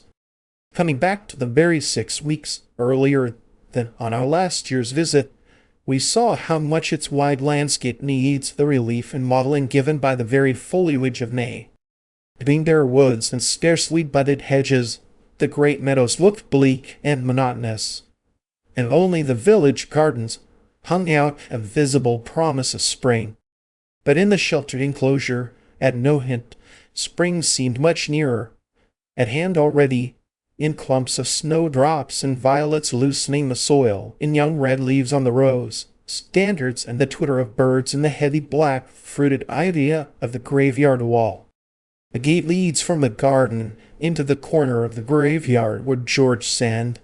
and her children lied under an ancient yew. Feudal even and buried, they are walled off from the village dead and the tombstone of Morris Sand, as well as the monstrous stone chest over his mother's grave, bears the name of Dudevant and asserts a claim to the barony. Strange inconsequence of human desires that the woman who had made her pseudonym illustrious enough to have it assumed by her whole family should cling in death to the obscure name of a repudiated husband. More inconsequent still, that the descendant of kings and the priestess of democracy and Fourierism should insist on a right to the petty title which was never hers, since it was never Dudevant's to get. On the whole, the gravestones at no hint are disillusioning, except indeed that of the wretched Solange, with its 4 tragic words, "Va mir de Jean." But the real meaning of the place must be sought close by, behind the row of tall windows opening on the tangled mossy garden. They led these windows straight into the life of George Sand, into the big, cool dining room with its flagged floor and simple white paneled walls, and the salon adjoining. The salon, alas, so radically remodeled in the unhappy mid-century period of wallpapers, stuffed furniture, and center table, that one seeks in vain for a trace of the original chatelaine of Nohant, that high-spirited, high-heeled old Madame Dupin who still haunts the paneled dining room and the box-edged garden. Yet the salon has a special story to tell, for in George Sand's culminating time, just such a long table with fringed cover and encircling arm chairs formed the center of French and world life. About this elongated board sat the great woman's illustrious visitors, prolonging, as at a mental table d'hote, that interminable dinner talk which still strikes the hurried Anglo-Saxon as the typical expression of French sociability.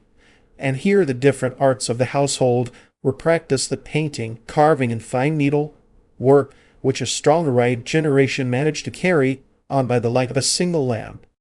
Here one likes especially to fancy Morris Sand exercised his chisel on the famous marionettes for the little theatre, while his mother, fitting their costumes with skilful fingers, listened, silent comme une bête, to the dissertations of Baudelaire, Flaubert, or Dumas.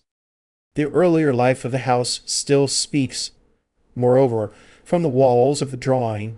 room, with the voice of jealously treasured ancestral portraits, pictures of the demoiselles Barry, mayors of the great Marshal, and the beautiful or strange memorials of a past which explains so much in the history of George Sand, even to the tempestuous face of Solange Classener, looking darkly across the room at her simpering, unremorseful progenitors. Our guide, a close-capped Brown, and Reddy-Bon, led us next, by circuitous passages, to the most interesting corner of the house. The little theatre contrived with artless ingenuity, out of what might have been a storeroom or a wine cellar. One should rather say the little theatres, however, for the mistress of revels had managed to crowd 2 stages into the limited space at her disposal, one to the left an actual scene with life-size scenery for real actors, the other, facing the entrance door, the more celebrated marionette theatre, raised a few feet from the floor, with miniature proscenium arch and curtain, just such a public theatre as Wilhelm Meister described to Marion, with a prolixity which caused that amiable but flighty young woman to fall asleep. Between the 2 stages, about 20 spectators might have found seats behind the front row of hard wooden benches, reserved for the chatelaine and her most distinguished guests. A clean emptiness now pervades this temple of the arts, an emptiness made actually pathetic by the presence, on shelves at the back of the room, of the whole troop of marionettes, brushed, spotless, well cared for, and waiting only a touch on their wires to spring into life and populate their little stage.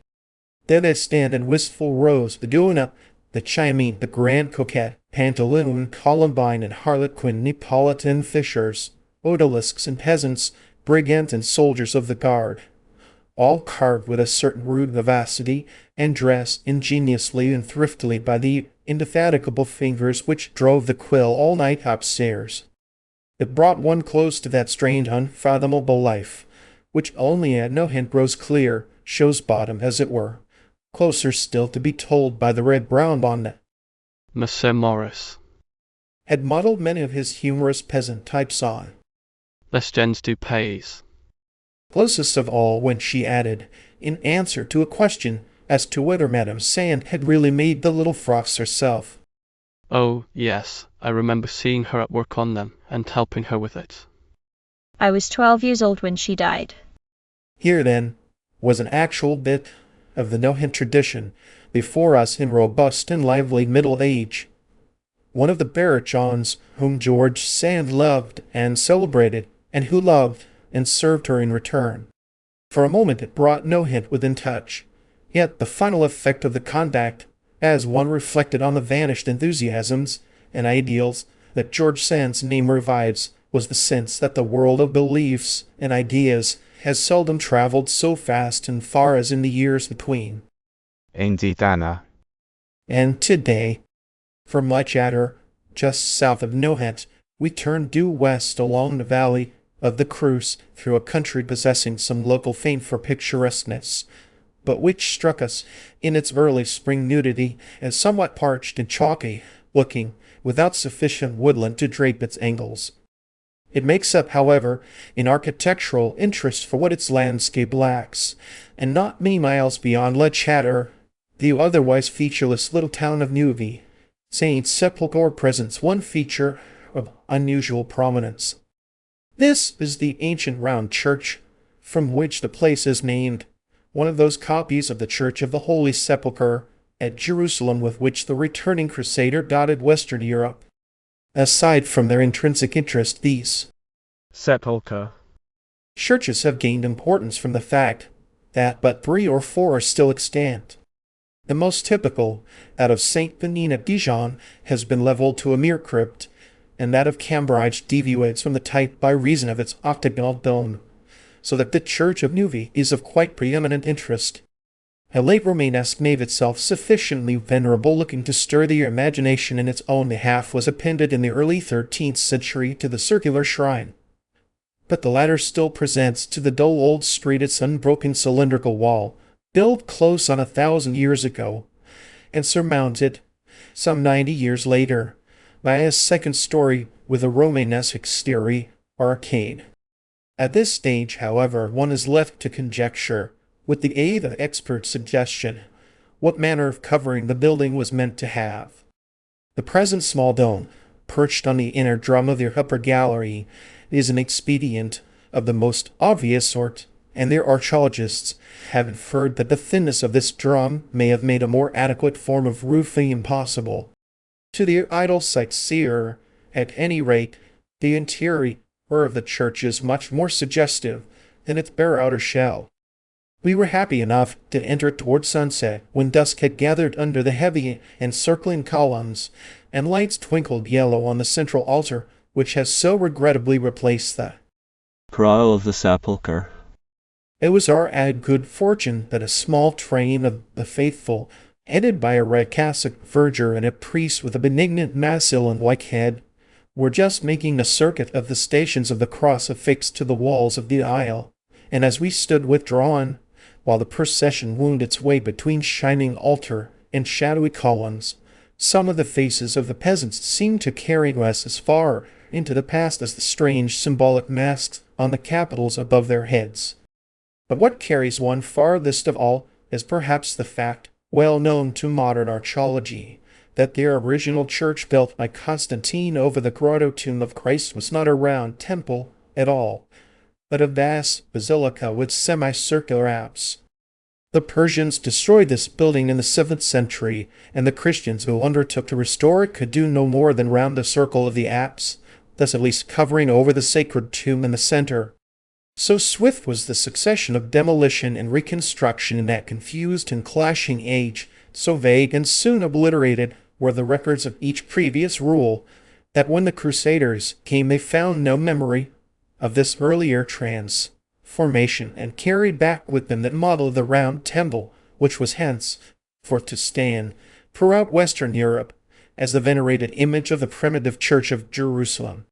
Too much lingering in this precious little building brought twilight on us soon after we joined the cruise at Argenton, and when we left it again at Le Blanc, lights were in the windows, and the rest of our run to Poitiers was a ghostly flight through a moon-washed landscape, with here and there a church tower looming in the dimness, or a heap of ruined walls rising mysteriously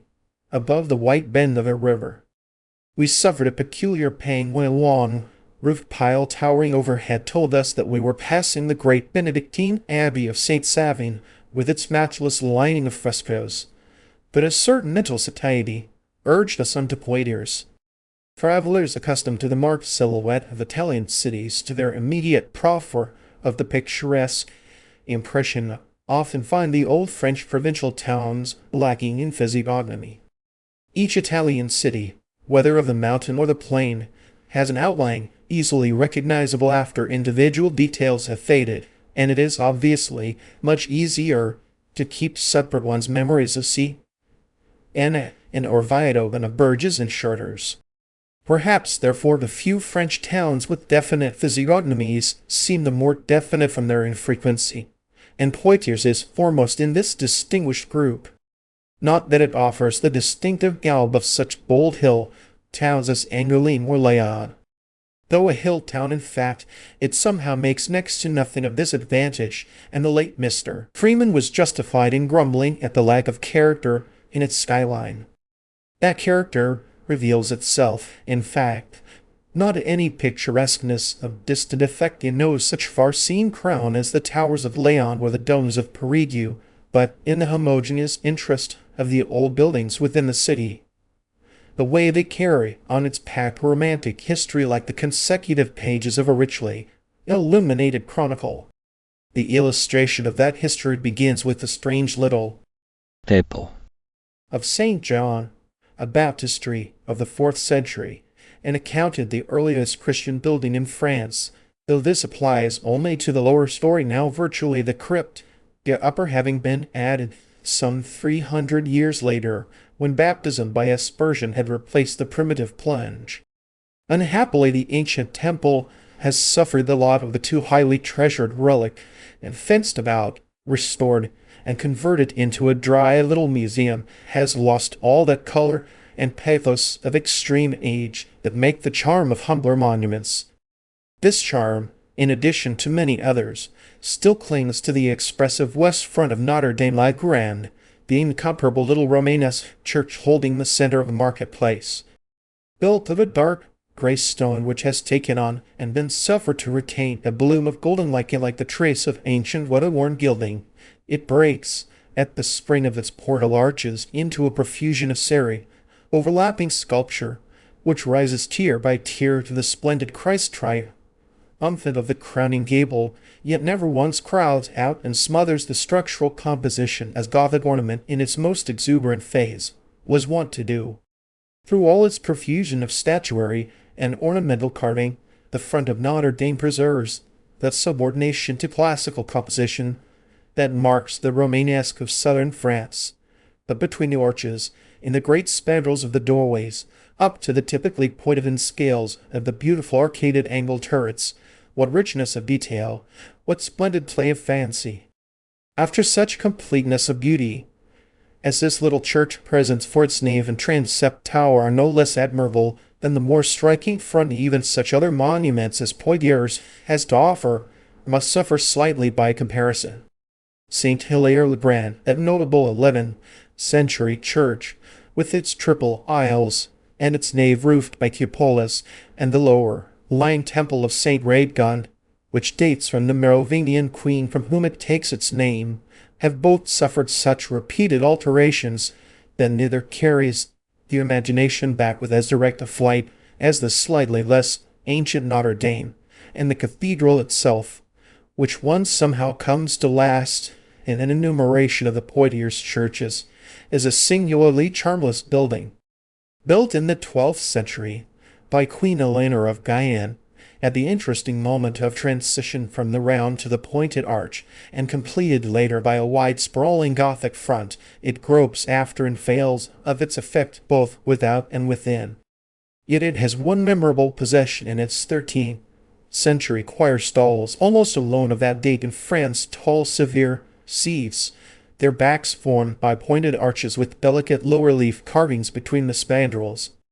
There is in especial one small bat, with outspread web-like wings, so exquisitely fitted into its allotted space, and with such delicacy of observation shown in the modeling of its little half-human face, that it remains in memory as having the permanence of something classical, outside of dates and styles. Having lingered over these things, and taken in by the way an impression of the confused and rambling ducal palace, with its magnificent grand salle completed and adorned by Jean de Berry, we began to think remorsefully of the wonders we had missed on our run from Leblanc to Poitiers. We could not retrace the whole distance, but at least we could return to the curious little town of Chauvigny,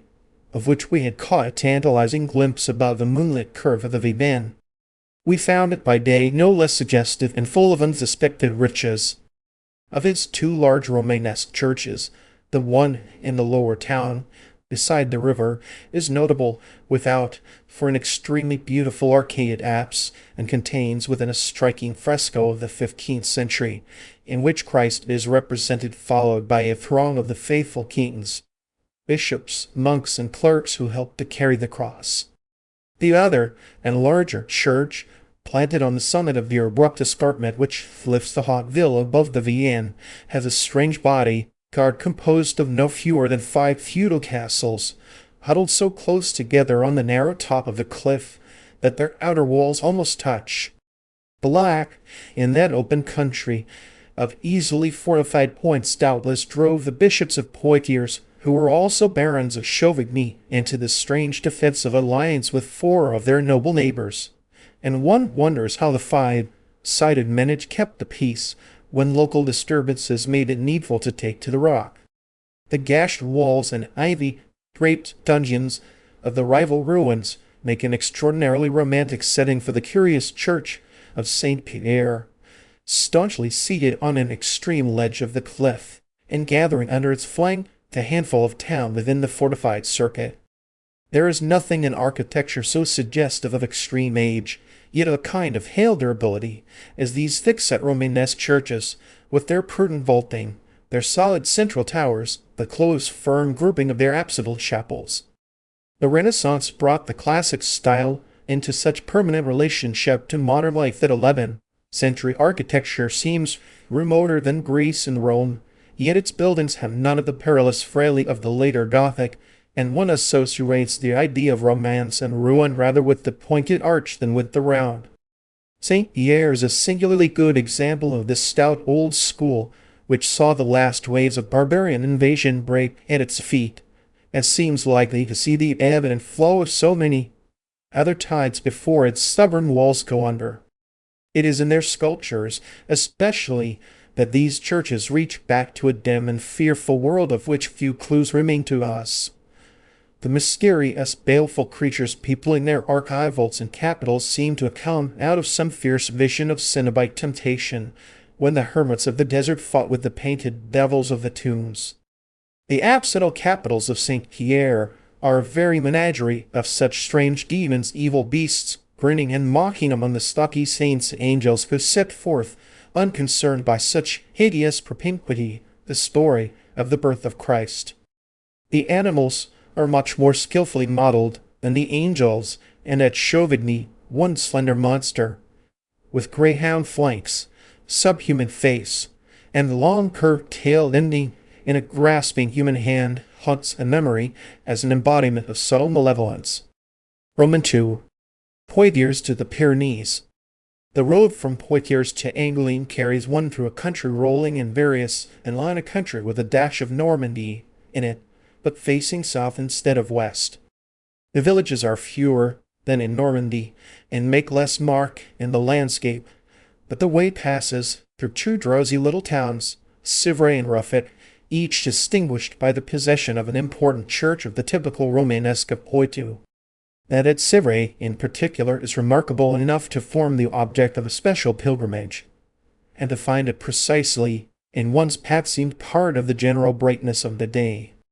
Here again are the sculptured archivolt and the rich imagery of Poitier's one strange mutilated figure of a headless horseman dominating the front from the great arcade above the doorway, as at the church of the Saint Croix in Bordeaux, but the facade of Sivray is astonishingly taught by 15th century machicolations, which somehow, in spite of their later date, give it an air of greater age, of reaching back to a wild warring past.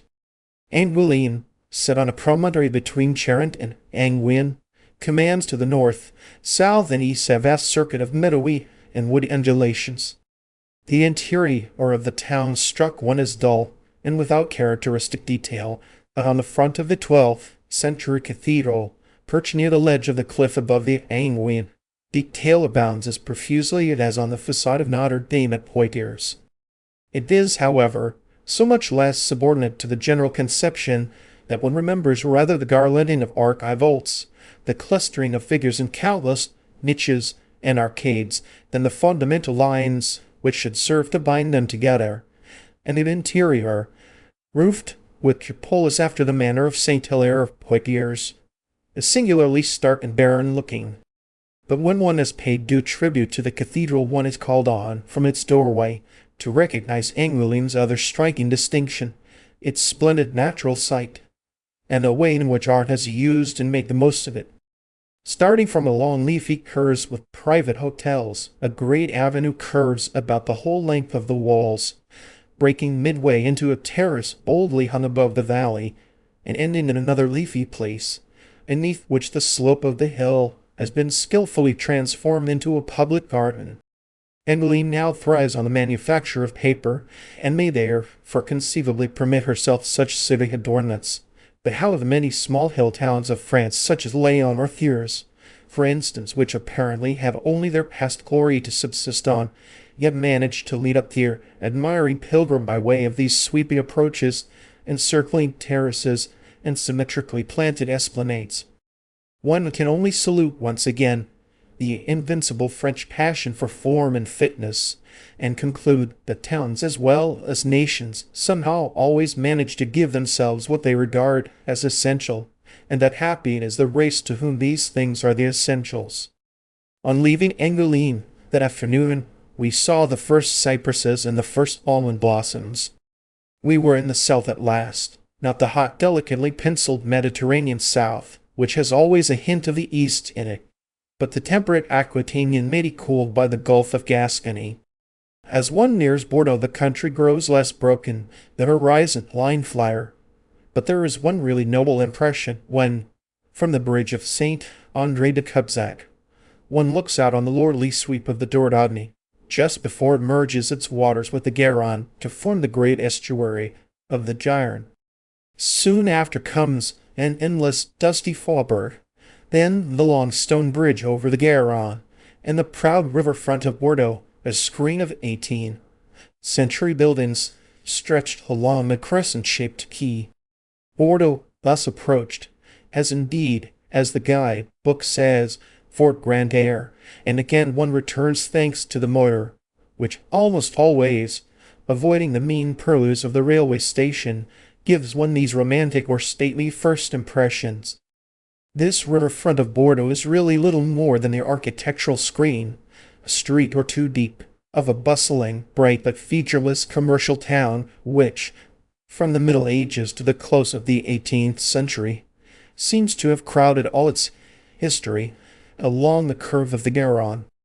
Even the early Church of the Holy Cross, contemporaneous with Notre Dame la Grande of Poitiers, lifts its triple row of Romanesque arcades but a few yards from the river, and close by is St. Michel, a stately example of late Gothic, with the unusual adjunct of a detached bell tower, not set at an angle in Italian fashion, but facing the church squarely from a little green enclosure across the street.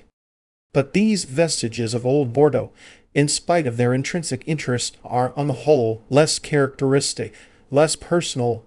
than the Missy and scene of its long quay, a row of fine old hotels with sculptured pediments and stately doorways, broken midway by the symmetrical buildings of the Exchange and the Custom House, and extending from the Arch of Triumph opposite the Pont de Bordeaux to the great Place des Quinconces, with its rostral columns and balustraded terrace above the river. To the modern traveler, there's food for thought in the fact that Bordeaux owes this great decorative composition in which should be included the theatre unfolding its majestic peristyle at the head of the Place de la Comédie to the magnificent taste and free expenditure of the intendantry who ruled the province of Guyenne in the 18th century. Except at such high moments of aesthetic sensibility as produced the monuments of Greece and Republic in Italy, all large schemes of civic adornment have been due to the initiative of one man, and executed without much regard to the rights of the taxpayer. And should the citizen of a modern republic too rashly congratulate himself on exemption from the pillage productive of such results, he might with equal reason remark that the tribute lawfully extracted from him sometimes seems to produce no results whatever. On leaving Bordeaux, we deserted the route nationale along the flat west bank of the Garonne, and recrossing the Pont de Bordeaux ran south through the white wine region between Garonne and Dordogne, the charming strip of country which, because of the brackishness of the river tides, goes by the unexpected name of Entre-deux-Mers. For several miles we skirted a line of white houses, half villa, half chateau, set in well-kept gardens. Then came vineyards, as exquisitely kept, and packed into every cranny of the rocky coteaux, save where here and there a little town broke the view of the river, chief among them Langoiran, with its fine fortress ruin, and Cadillac enclosed in stout quadrangular walls. The latter place has the interest of being one of those symmetrically designed towns which, toward the close of the Middle Ages, were founded throughout southwestern France to draw back to the land a population depleted and demoralized by long years of warfare and barbarian invasion. These curious made-to-order towns, bastides, or villes neuves were usually laid out on a rectilinear plan, with a town hall forming the center of an arcaded marketplace, to which 4 streets led from gateways in the 4 walls. Among the most characteristic examples are Aigues-Mortes, which St. Louis called into existence to provide himself with a Mediterranean port, and Cordes, near Gaillac, founded a little later by Count Raymond of Toulouse, and somewhat ambitiously named by him after the city of Cordova. At Cadillac, the specific physiognomy of the medieval Bastide is overshadowed by the lofty proportions and high-pitched roof of the chateau, which a 16th-century Duke of Epernay planted in an angle of the walls. The adjoining parish church itself, of no mean dimensions, was once but the private chapel of these same dukes, who have left such a large architectural impress on their small shabby town, and one grieves to learn that the chief monument of their rule has fallen to base uses, and been stripped of the fine interior decorations which its majestic roof once sheltered. Southwest of Cadillac, the road passes through a vast stretch of pine forest with a dry aromatic undergrowth and outskirt of the great lands that reach inward from the Gulf of Gascony. On and on runs the white shadow-barred highway, between ranges of red bulls and sun-flecked heathy clearings, and when, after long hours, one emerges from the unwanted mystery and solitude of this piney desert into the usual busy agricultural France, the land is breaking southward into hilly waves, and beyond the hills are the Pyrenees. Yet one's first real sight of them, so masked are they by lesser ranges, is got next day from the terrace at Pau, that astonishing balcony hung above the great amphitheatre of southwestern France. Seen thus, with the per se English, provincial-looking town at one's back, and the park, like green coatocks intervening beyond the gay, bare austere white peaks, seemingly to float in heaven, for their base is almost always lost in mist, have a disconcerting look of irrelevance, of disproportion, of being subjected to a kind of indignity of inspection, like caged carnivora in a zoo. And Pau, on farther acquaintance, utterly refuses to be brought into any sort of credible relation with its great southern horizon, conducts itself, architecturally and socially, like a comfortable little spa in a plain, and rises only by a great deal of hoisting on the part of the imaginative sight, say to the height of its own dapper brick castle, which it has domesticated into an empty desultory museum, and tethered down with a necklet of turf and flowers. But Pow's real purpose is to serve as the hub of a great wheel of which the spokes, made of smooth white roads, radiate away into every fold and cleft of the country. As a center for excursions, there is no place like it in France, because there is nothing in France that quite matches the sweetness and diversity of the long Pyrenean border. Nowhere else are the pastoral and sylvan so happily mated, nowhere the villages so compact of thrift and romance, the foreground so sweet, the distances so sublime and shining. Whichever way one turns down the winding southern valleys toward Lourdes and Arles, or to Oloron and the Ochos, westward, over low hills, to the old town of Orthez and the Salles de Baron, or east again, to the plain of Tarbes in its great ring of snow peaks, always there's the same fullness of impressions, always the same brightness, and the same nobility. For a culminating instance of these impressions one might choose, on a spring afternoon, the run to Lourdes by the valley of the Gave and Bitharam. First rich meadows, hedgerows, village streets, then the fields again and hills, then the brown rush of the gate between wooded banks, and where the river threads the arch of an ivy bridge, the turreted monastery walls and pilgrimage church of Bitharam, a deserted 17th century Lourdes, giving one a hint of what the modern sanctuary might have been had the millions spent on it been drawn from the faithful when piety still walked with art. Bitharam, since its devotees have forsaken it, is a quite negligible Sight. Relegated to small type, even in the copious Joanne, yet in view of what is coming it is worthwhile to pause before its half-Spanish, half-Venetian church front, and to obey a suave yet noble gesture with which the Virgin, above the doorway, calls her pilgrims in. She is only a low brown church to show, with heavy stucco angels spreading their gilded wings down a perspective of incense-fog baroque. But the image of it will come back when presently, standing under the big dome of the Lourdes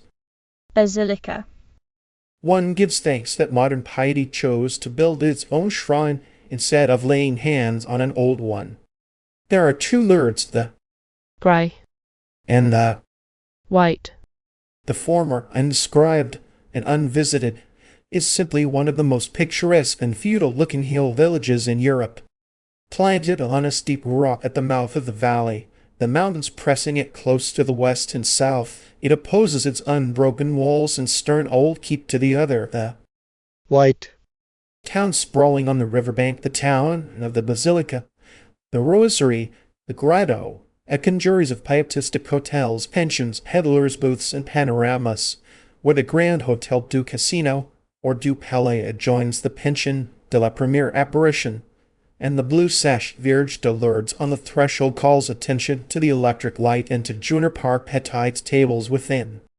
Out of this vast sea of vulgarism, the more aggressive and intolerable because its last waves break against one of the loveliest landscapes of this lovely country, rises what your uninstructed tourist might be pardoned for regarding as the casino of an eminently successful watering place as the grotto beneath, with its drink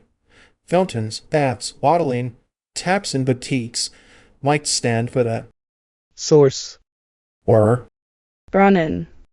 where the hypochondriac pays toll to Hygeia before seeking relaxation in the gilded halls above. For the shrine of Bernadette has long since been overlaid by the machinery of a vast business enterprise, a scheme of life in which every heart beat is itemized, tariffed, and exploited, so that even the invocations encrusting by thousands the basilical walls seem to record so many cases of definite give and take, so many bargains struck with heaven in Souvenir de Montvue, Reconnaissance Port Une Garrison, Souvenir d'une Prior Exaucé, and so on, and as one turns away from this monument of a thriving industry one may be pardoned for remembering the plane tree by the Ulysses and another invocation. Ye gods, give me beauty in the inward soul, and may the inner and the outer man be one. But beyond Lourdes is Arjols, and at the first turn of the road one is again in the fresh Pyrenean country, among budding crops, sleek fawn-colored cattle,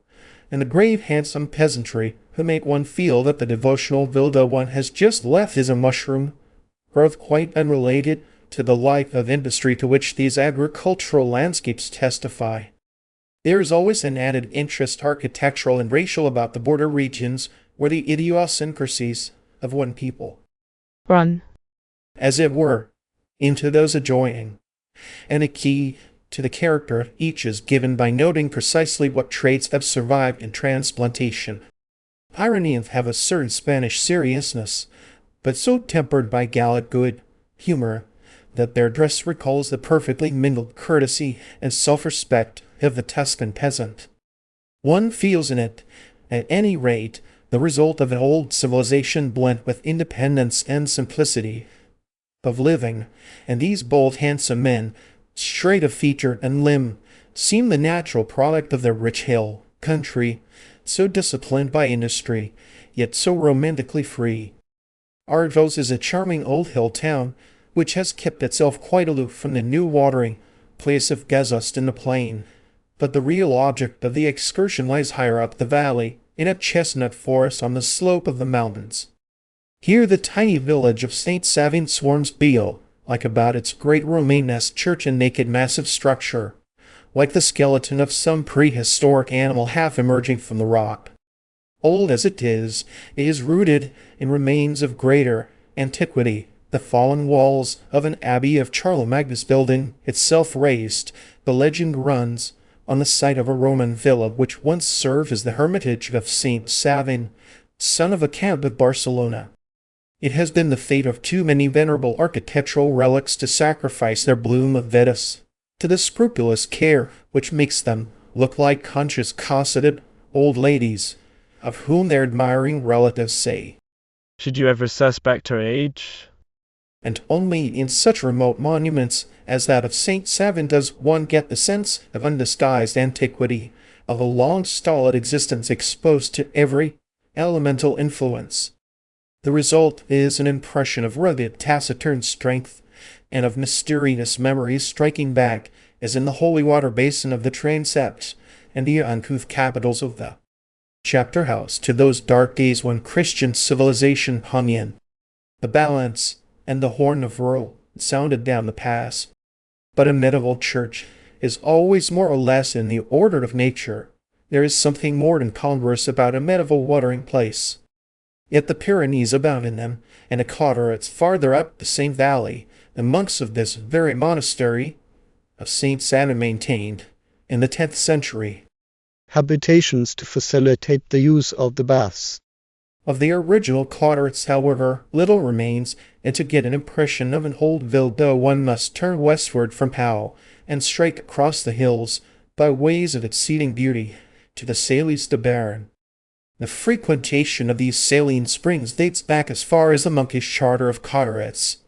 In the old town of the Salles, with its incredibly picturesque half-timbered houses, its black balconies and gables above the river, looks much as it must have when, in 1587, a charter was drawn up for the regular exploitation of the bats. Pushing still farther westward, one meets the highway to Bayonne and Biarritz, and may thence pass south by Saint Jean de Luz and Henne to the Spanish border. But the spokes of the wheel radiate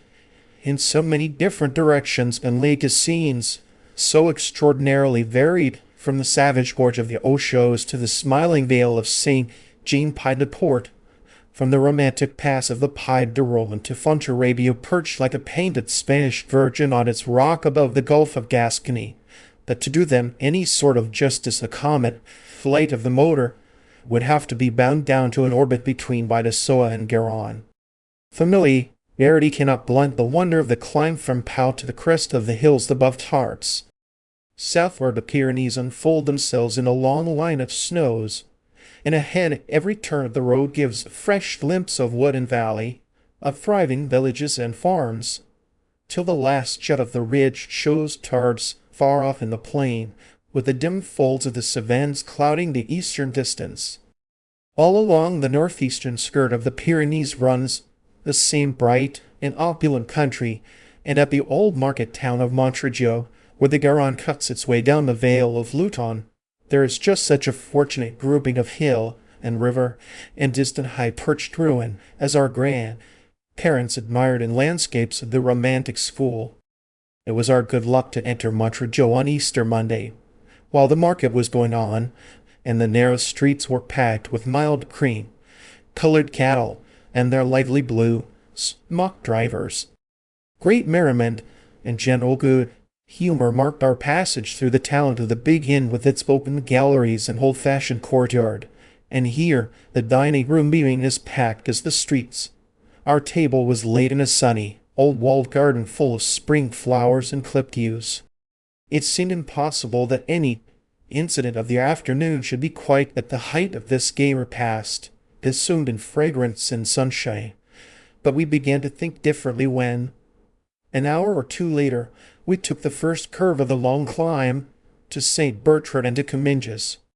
His atom of a town, humming a steep wedge of rock at the mouth of the Vale of Luton, was once and for many centuries a diocesan seat, and who, by all the spirits of incongruousness, should one of its last bishops be, but the uncle of that acute and lively Madame de Boigny, whose memoirs have recently shed such light on the last days of the old regime. By no effort of imagination can one project into the single perpendicular street of St. Bertrand, topped by its rugged Gothic cathedral, the gallant figure of Monseigneur Dillon, one of those philosophical prelates the one instinctively places against the lambrous doors of an episcopal palace hung with bowed tapestries. But in truth, the little town has too old and strange a history to be conscious of so fugitive an incident of its past. For its foundations were laid by the mountain tribes who harassed Pompey's legions, and were driven back by him into the valley of the Garonne, and in due time a great temple rose on what is now the rock of the cathedral. Walls and ramparts presently enclosed it, and the passage of the Vandals having swept the dwellers of the plain back into this impregnable circuit, Comminges became an episcopal city when the Catholic Church was organized in Gaul. Thereafter it underwent all the vicissitudes of barbarian invasion, falling at last into such decay that for 500 years it is said to have been without inhabitants. Yet the episcopal line was maintained without more than one long break, and in the 11th century the diocese woke to life at the call of its saintly bishop, Bertrand de l'Isle-Jourdain. St. Bertrand began the cathedral and built about it the medieval town, which bears his name. And 200 years later another Bertrand de Comminges, raised to the papacy as Clement V, but still mindful of the welfare of his former diocese, completed the Romanesque pile by the addition of a vast Gothic nave and choir. It is the church of Clement V that still crowns the rock of Comminges, contrasting by its monumental proportions with the handful of houses enclosed in the walls at its base. The inhabitants of Comminges number at present but some 500, and the town subsists, the guide-books tell one, only on its religious festivals, the fame of its monuments, and the fidelity of a few old families who are kept their par la prestige des souvenirs. One wonders, climbing this steep street, which of its decrepit houses are inhabited by these interesting devotees of the past. No life is visible save that contributed by a few bleary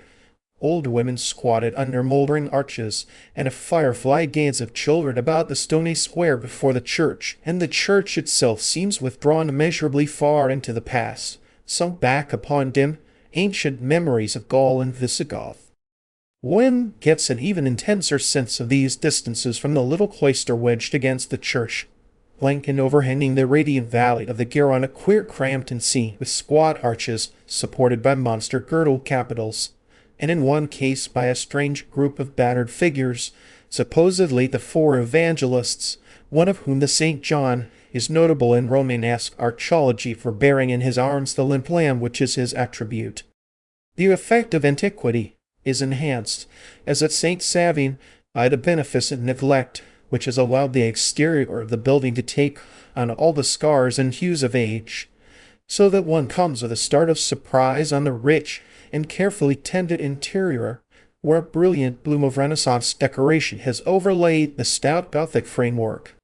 This airy curtain masking choir, rood screen, and organ loft inlays, work of delicate yet hardy wood carving, has kept, in the dry Pyrenean hair, all its sharpness of detail, acquiring only a luster of surface that gives it almost the texture of old bronze. It is wonderfully free and fanciful, yet tempered by the southern sense of form, subdued to the main lines of the composition, but breaking into the liveliest ripples of leaf and flower, of bird and sprite and angel, till its audacities culminate in the scaly undulations of the mermaids on the terminal seats of the choir, creatures of bale and beauty, who seem to have brought from across the Alps their pagan eyes and sidelong Lombard smile. The finger-tailed monster of Chauvigny, the plaintively real bat of the choir stole at Poitiers, and these siren evocations of a classic past group themselves curiously in the mind as embodiments of successive phases of human fancy, imaginative interpretations of life. Roman 3. The Pyrenees to Provence. As one turns northeastward from the Pyrenees, the bright abundant landscape passes gradually into a flattish gray, a drought country that has ceased to be Aquitaine and is yet not Provence. A dull region at best, this department of Haute-Garonne grows positively forbidding when the mistral rakes it, whitening the vineyards and mulberry orchards, and bowing the shabby cypresses against a confused gray sky. Nor is the landscape redeemed by the sprawling silhouette of Toulouse, a dingy wind-ridden city, stretched wide on the flat banks of the Garonne, and hiding its two precious buildings in a network of mean brick streets. One might venture the general axiom that France has never wholly understood the use of brick, and that where stone construction ceases, architectural beauty ceases with it. Saint Sernin, the great church of Toulouse, is noble enough in line, and full of interest as marking the culmination of French Romanesque. But compared with the brick churches of northern Italy, it seems struck with aridity, parched and bleached as a skeleton in a desert. The Capitale, with its frivolous 18th century front, has indeed more warmth and relief than any other building in Toulouse, but meanly surrounded by shabby brick houses, it seems to await in vain the development of ramps and terraces that should lead up to its long, bright facade. As the motor enters the hill country to the northeast of Toulouse, the land breaks away pleasantly toward the long blue line of the Cevennes,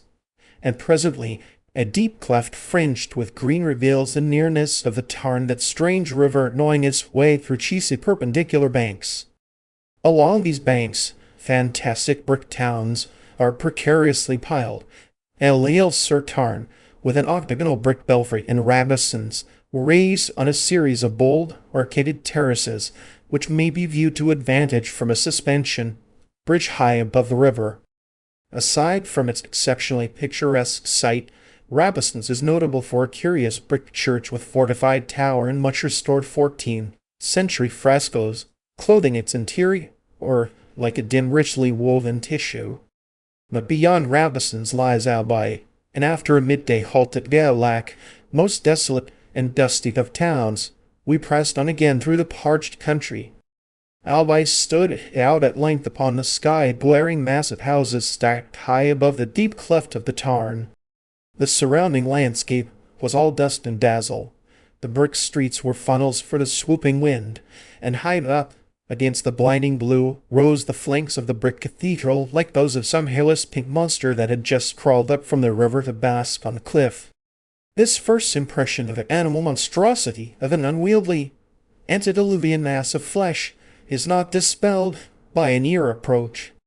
From whatever angle one views the astounding building, its uncouth shape and flesh-like tint produce the effect of a living organism, high-backed, swollen-thighed, wallowing a giant terrace or other anomalous offspring of the Bessuri.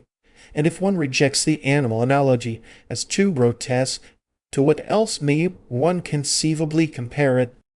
Among the fortified churches of southwestern France, this strange monument is the strangest, as it is the most vast,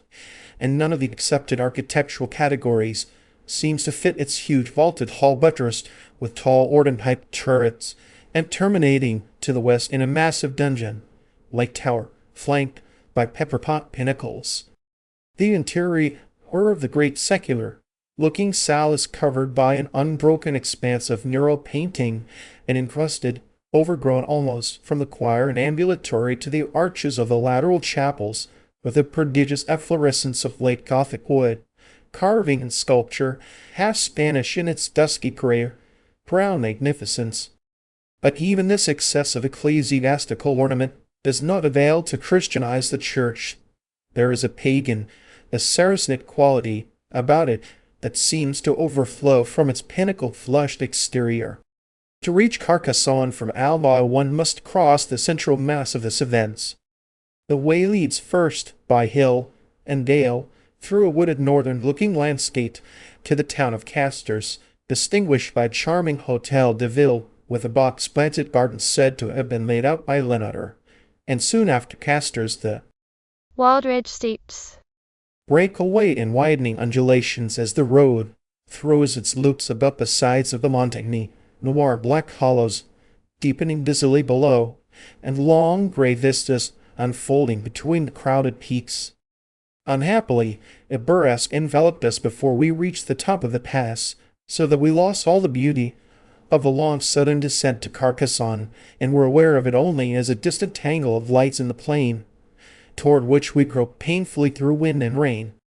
The rain persisted the next day, but perhaps it is a not undesirable accompaniment to a first view of Carcassonne, since it eliminates the tout and tourist element which has so possessed itself of the ancient site, restoring to it, under a gray blurred light, something of its narrow huddled medieval life.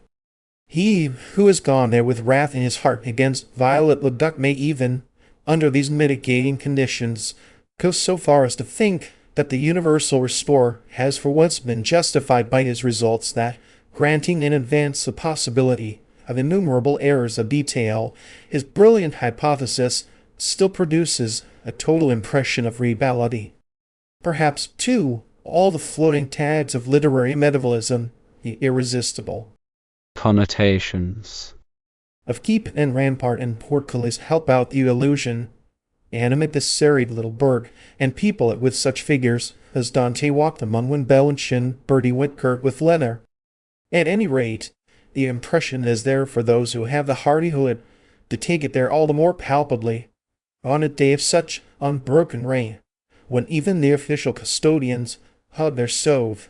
and a beneficent mist hides the stacks of post cards as souvenirs waylaying the traveler from every window. The weather, however, so beneficent at Carcassonne, proved an obstacle to the seeing of Narbonne and Béziers, and drove us relentlessly before it to Nimes, where it gave us, the next morning, one of those brilliant southern days that are born of the southern deluges.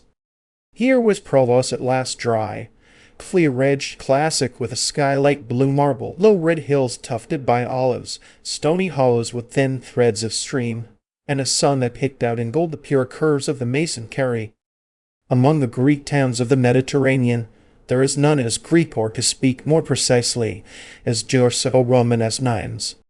No other city of old Gaul seems to have put itself so completely in harmony with its rich nucleus of remains, eliminating or omitting the monuments of other periods, and content to group its later growth subserviently about the temple and the amphitheater. It was very well for Arles to make its Romanesque venture, for Reims to crown itself with the glory of Gothic, but with the tranquil lines of the Mason Carry and the Nymph, the rhythmic spring of the arena arches, to act as centralizing influences, above all with the overwhelming grandeur of the Pont du Gard as a background. How could Nimes, so far more deeply pledged to the past, do otherwise than constitute herself the guardian of great memories? The Pont du Gard alone would be enough to relegate any town to a state of ancillary subjection. Its nearness is as subduing as that of a great mountain, and next to the Mont Ventoux, it is the sublimest object in Provence.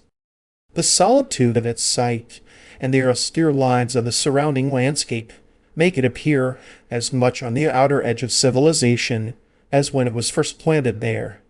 and its long defile of arches seems to be forever pushing on into the wilderness with the tremendous tread of the Roman legions.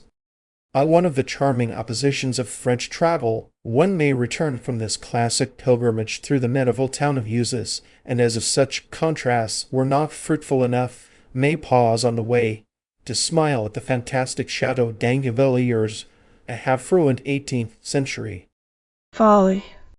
with an anachronistic medley of kiosks, arcades, pagodas, a chapel like a Roman temple, and a ruined box garden haunted by peacocks.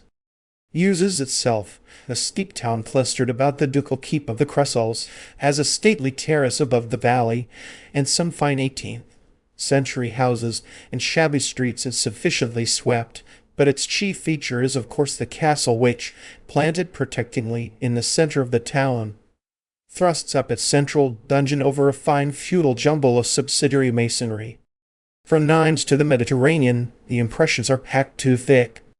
First the Rhone, with the castles of Tarascon and Beaucaire taunting each other across its yellow flood, Beaucaire from a steep cliff, Tarascon from the very brink of the river. Then, after a short flight through olive orchards and vineyards, the pretty leafy town of Saint Remy on the skirts of the Alpilles. And a mile to the south of Saint Remy, on a chalky ledge of the low mountain chain, the two surviving monuments of the Roman city of Blam. They are set side by side, the two and the triumphal arch, in a circular, grassy space enclosed with olive orchards and backed by delicate fretted peaks. Not another vestige of Roman construction left to connect them with the past. Was it, one wonders, their singular beauty that saved them and held even the Visigoths' hands when they wiped out every other trace of the populous city of stone, quarries with its aqueducts, walls, and temples? Certainly, seeing the two buildings thus isolated under the radiant, lonely sky, one is tempted to exclaim that they might well have checked even barbarian violence, and that never again did the stout Roman trunk throw out two such flowers of grace and lightness. It is as though, from that packed provincial soil, some dust of Greece had passed into the Latin stem, clearing a little its thick sap. Yet it is just because the monuments remain so sturdily Roman that the grace and the likeness count so much. This Alpilles country between Rhone and Durance is itself the most Grecian thing west of Greece. Provos of Provos in every line of its bare sharp-cut heights, tufted with a spare classic growth of olive, cistus, and myrtle, it explains why the Greek colonist found himself at home on these ultimate shores, and why the Roman conqueror bowed here to Attic influences.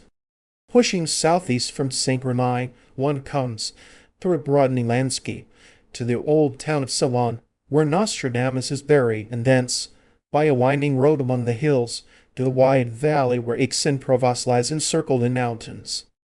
For a town so nobly seated it seems, at first approach, a little commonplace and insignificant. The eye, lighting on it from the heights, seeks a skyline like that of Clermont or Perigueux. Aix, in this respect, remains inadequate, yet presents itself to closer inspection as a charming faded old place, tinged with legal and academic memories, with a fine double row of balconied and sculptured hotels along its leafy curves, and a number of scattered treasures in the folds of its crooked streets. Among these treasures, the two foremost the picture of the Buis and Ardent in the cathedral, and the Gobelin tapestries in the adjoining archbishop's palace belong to such widely sundered schools that they might almost be said to represent the extreme points within which French art has vibrated. It is therefore the more interesting to note that both are intrinsically and pre-eminently decorative in quality, devotional triptych and frivolous tapestry, obeying the same law of rigorously balanced lines and colors. The great picture of the burning bush is, with the exception of the Virgin of Moulins, perhaps the finest flower of that early French school of painting which was so little known or considered that, until the recent Paris exhibition of Primitives, many of its masterpieces were complacently attributed to Italian painters. Hanging midway down the nave, where a golden light strikes it when the sacristan flings open the splendid carved doors of the west front, the triptych of Nicholas Froment unfolds itself like a great three-petaled flower, each leaf burning with a rich limpidity of color that overflows from the Musa Mystica of the central panel to the pale, prayerful faces of the royal donators in the wings. The cathedral has its tapestries, also a series from the Brussels looms, attributed to Quentin Matsys, and covering the choir with intricately composed scenes from the life of Christ, in which the melancholy grey green of autumn leaves is mingled with deep jewel-like pools of color. But these are accidental importations from another world, whereas the famous Don Quixote series in the Archbishop's Palace represents the culminating moment of French decorative art. This strike one perhaps first of all these rosy Chatoyantes compositions, where ladies in loosened bodices gracefully prepare to be surprised. As an instructed commentary on ecclesiastical manners toward the close of the 18th century, then one passes on to abstract enjoyment of their color scheme and balance of line, to a delighted perception of the way in which they are kept from being, as tapestries later became mere imitations of painting, and remain imprisoned yet so free in that fanciful textile world which has its own flora and fauna, its own laws of color and perspective, and its own more than Shakespearean anachronisms in costume and architecture. From Aix to the Mediterranean, the southeastern highway passes through a land of ever-increasing loveliness. East of Aix, the bare-peaked mountain of St. Victor dominates the fertile valley for long miles. Then the hermit-haunted range of the St. Baume unfolds its wooded flanks to the south, the highway skirting them as it gradually mounts to the plateau, where the town of St. Maximin clusters about its unfinished Dominican church, a remarkable example of northern Gothic strayed into the classic confines of Provence. St. Maximin owes its existence, or that part of it contingent on possessing so important a church, to the ownership of the bones of St. Mary Magdalene, whose supposed relics were formerly venerated in the great Burgundian church of Vézelay, but in the 13th century were officially identified among the treasures of the Provencal town. As the penitent saint is supposed to have spent her last years in a grotto on the heights of the St. Baume, it seems more fitting that she should now rest at its foot and on the far-off rock of the Morvan. And one is glad that the belief was early enough established to produce the picturesque anomaly of this fine fragment of northern art planted against the classic slopes of the Maritime Alps. The great Gothic church was never finished, without or within, but in the 17th century, a renewal of devotion to St. Mary Magdalene caused the interior of the choir to be clothed with a magnificent revetment of wood, carving in the shape of 92 choir stalls, recounting in their sculptured medallions the history of the Dominican order, and leading up to a sumptuous Bernardinist high altar, all jasper, porphyry, and shooting rays of gold. St. Maximin, though lying so remotely among bare fields and bare mountains, still shows, outside its church, some interesting traces of former activity and importance. A stout old Dominican monastery extends its long row of ogival windows near the church, and here and there a vigorous bit of ancient masonry jets from the streets, notably in the sprawling arcades of the Jewish quarter, and where certain fragments of wall attest that the mountain village was once a strongly defended medieval town. Beyond St. Maximin, the route nationale bears away between the mountains to Nice, but at Brignoles, a city of old renown, the winter residence of the Counts of Provence, one may turn southward by Roquebrus, and in the Chartres of Montreuil, where Petrarch's brother was abbot, to the radiant valley of the Gipau, where the stream side is already white with cherry blossoms, and so at length come out at Hyères on the full glory of the Mediterranean spring. One's first feeling is that nothing else matches it, that no work of man, no accumulated appeal of history, can contend a moment against this joy of the eye so prodigally poured out. The stretch of coast from Toulon to St. Tropez, so much less familiar to northern eyes than the more eastern portion of the Riviera, has a peculiar nobility, a Virgilian breadth of composition, in marked contrast to the red-trucked precipitous landscape beyond. Looking out on it from the pine woods of Costebelle, above Hyères, one is beset by classic allusions, analogies of the Golden Age, so divinely does the green plain open to the sea, between mountain lines of such attic purity. After packed weeks of historic and archaeological sensation, this surrender to the spell of the landscape tempts one to indefinite idling. It is the season when, through the winter verdure of the Riviera, spring breaks with 100 tender tints pale green of crops, white snow of fruit,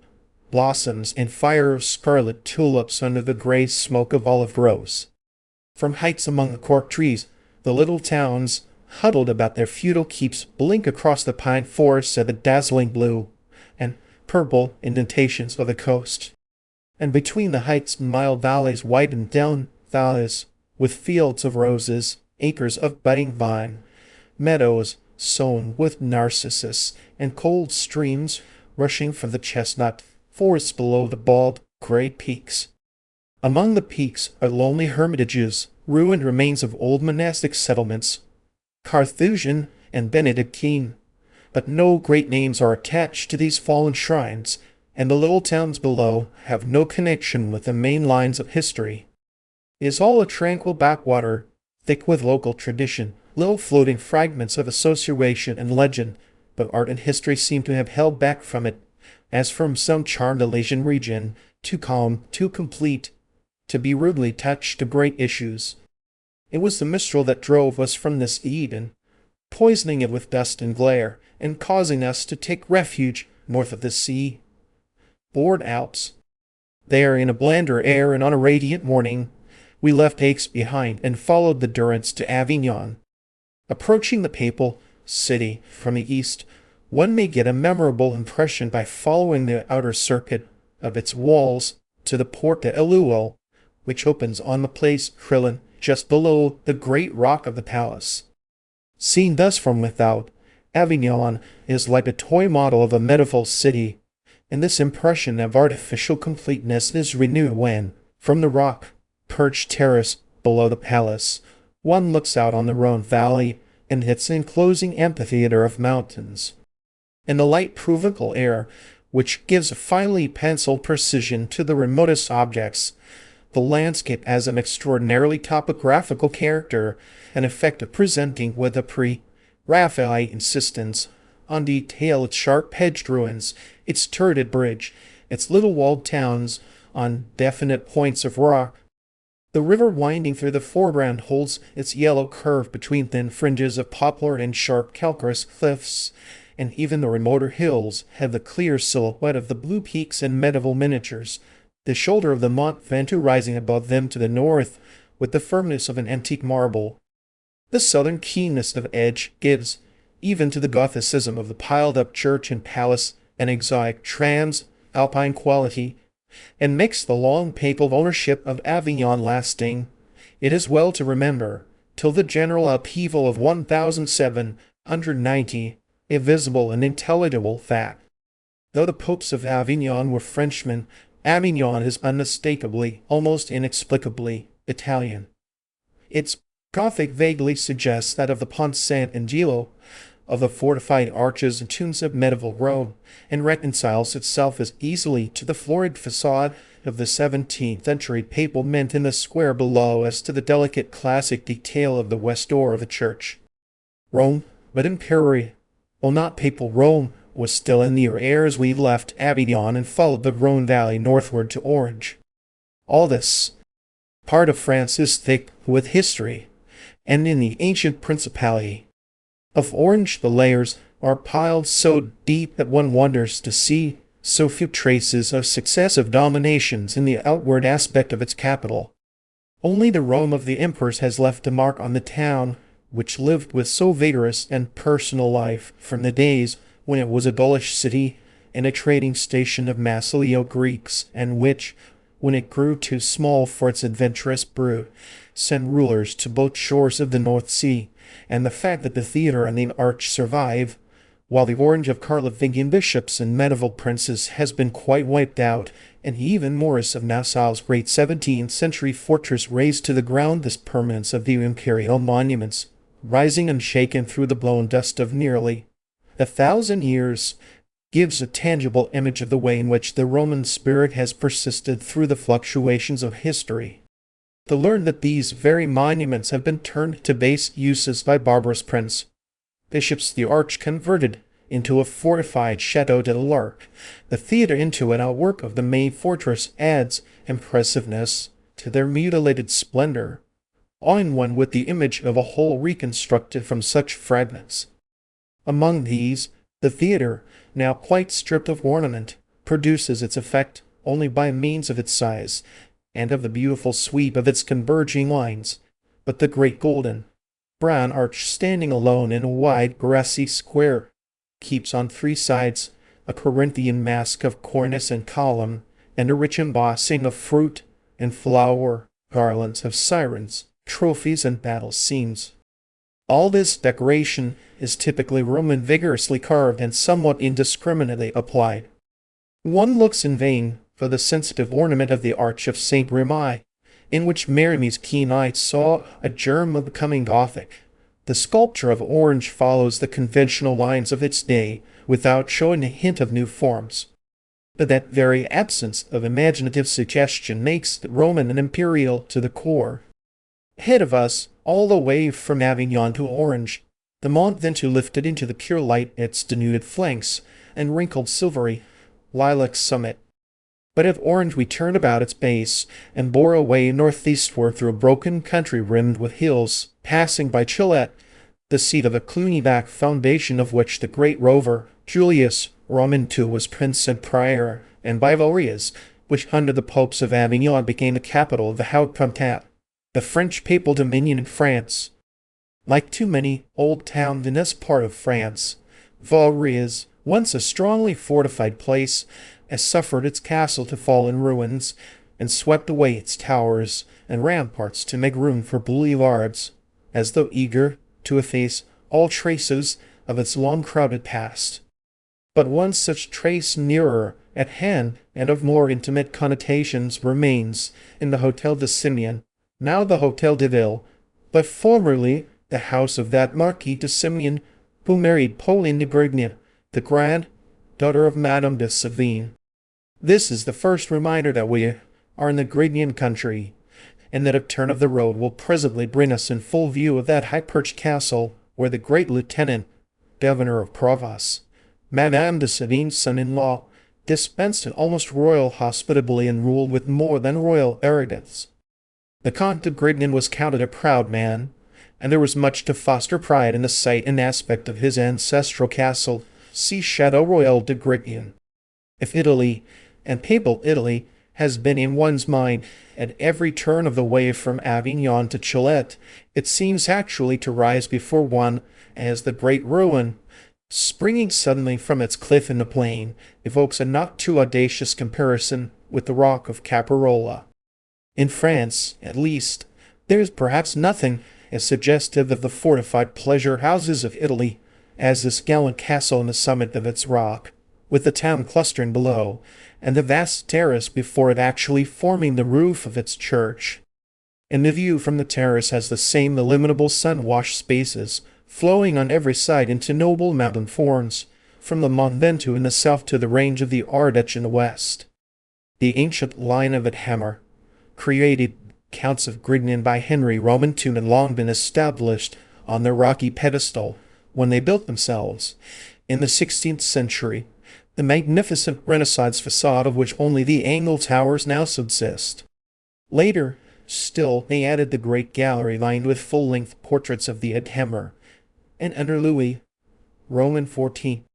Mansac built the so-called Façade des Prélats, which, judging from its remains,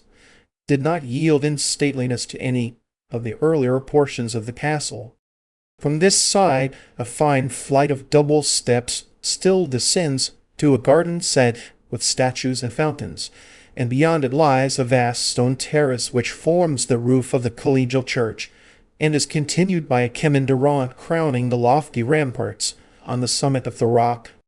This princely edifice remained in unaltered splendor for 60 years after the house of Hammer, in the person of Madame de Sévigné's grandson, had died out, ruined and diminished, in 1732.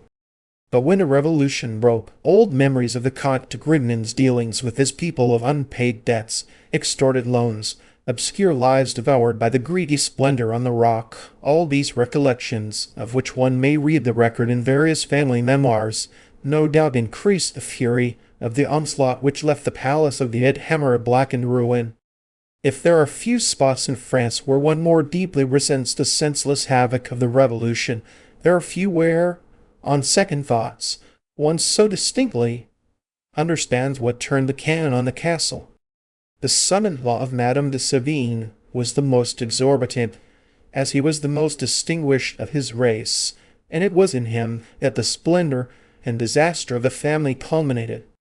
But probably no visions of future retribution disturbed the charming woman who spent a victim to her maternal passion her last somewhat melancholy years in the semi-regal isolation of Grignan.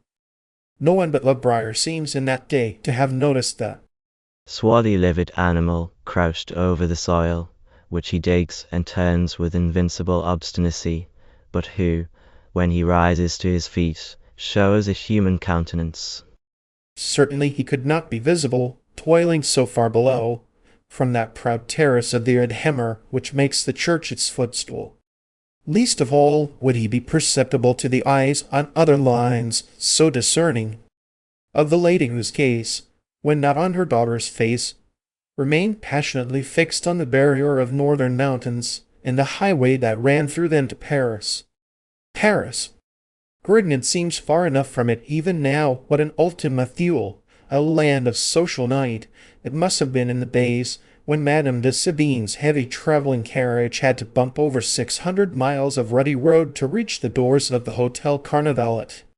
One had to suffer Grignan for one's adored daughter's sake, to put up, as best one could, with the clumsy civilities of the provincial nobility, and to console oneself by deliciously ridiculing the pretensions of a make society. But it was an exile,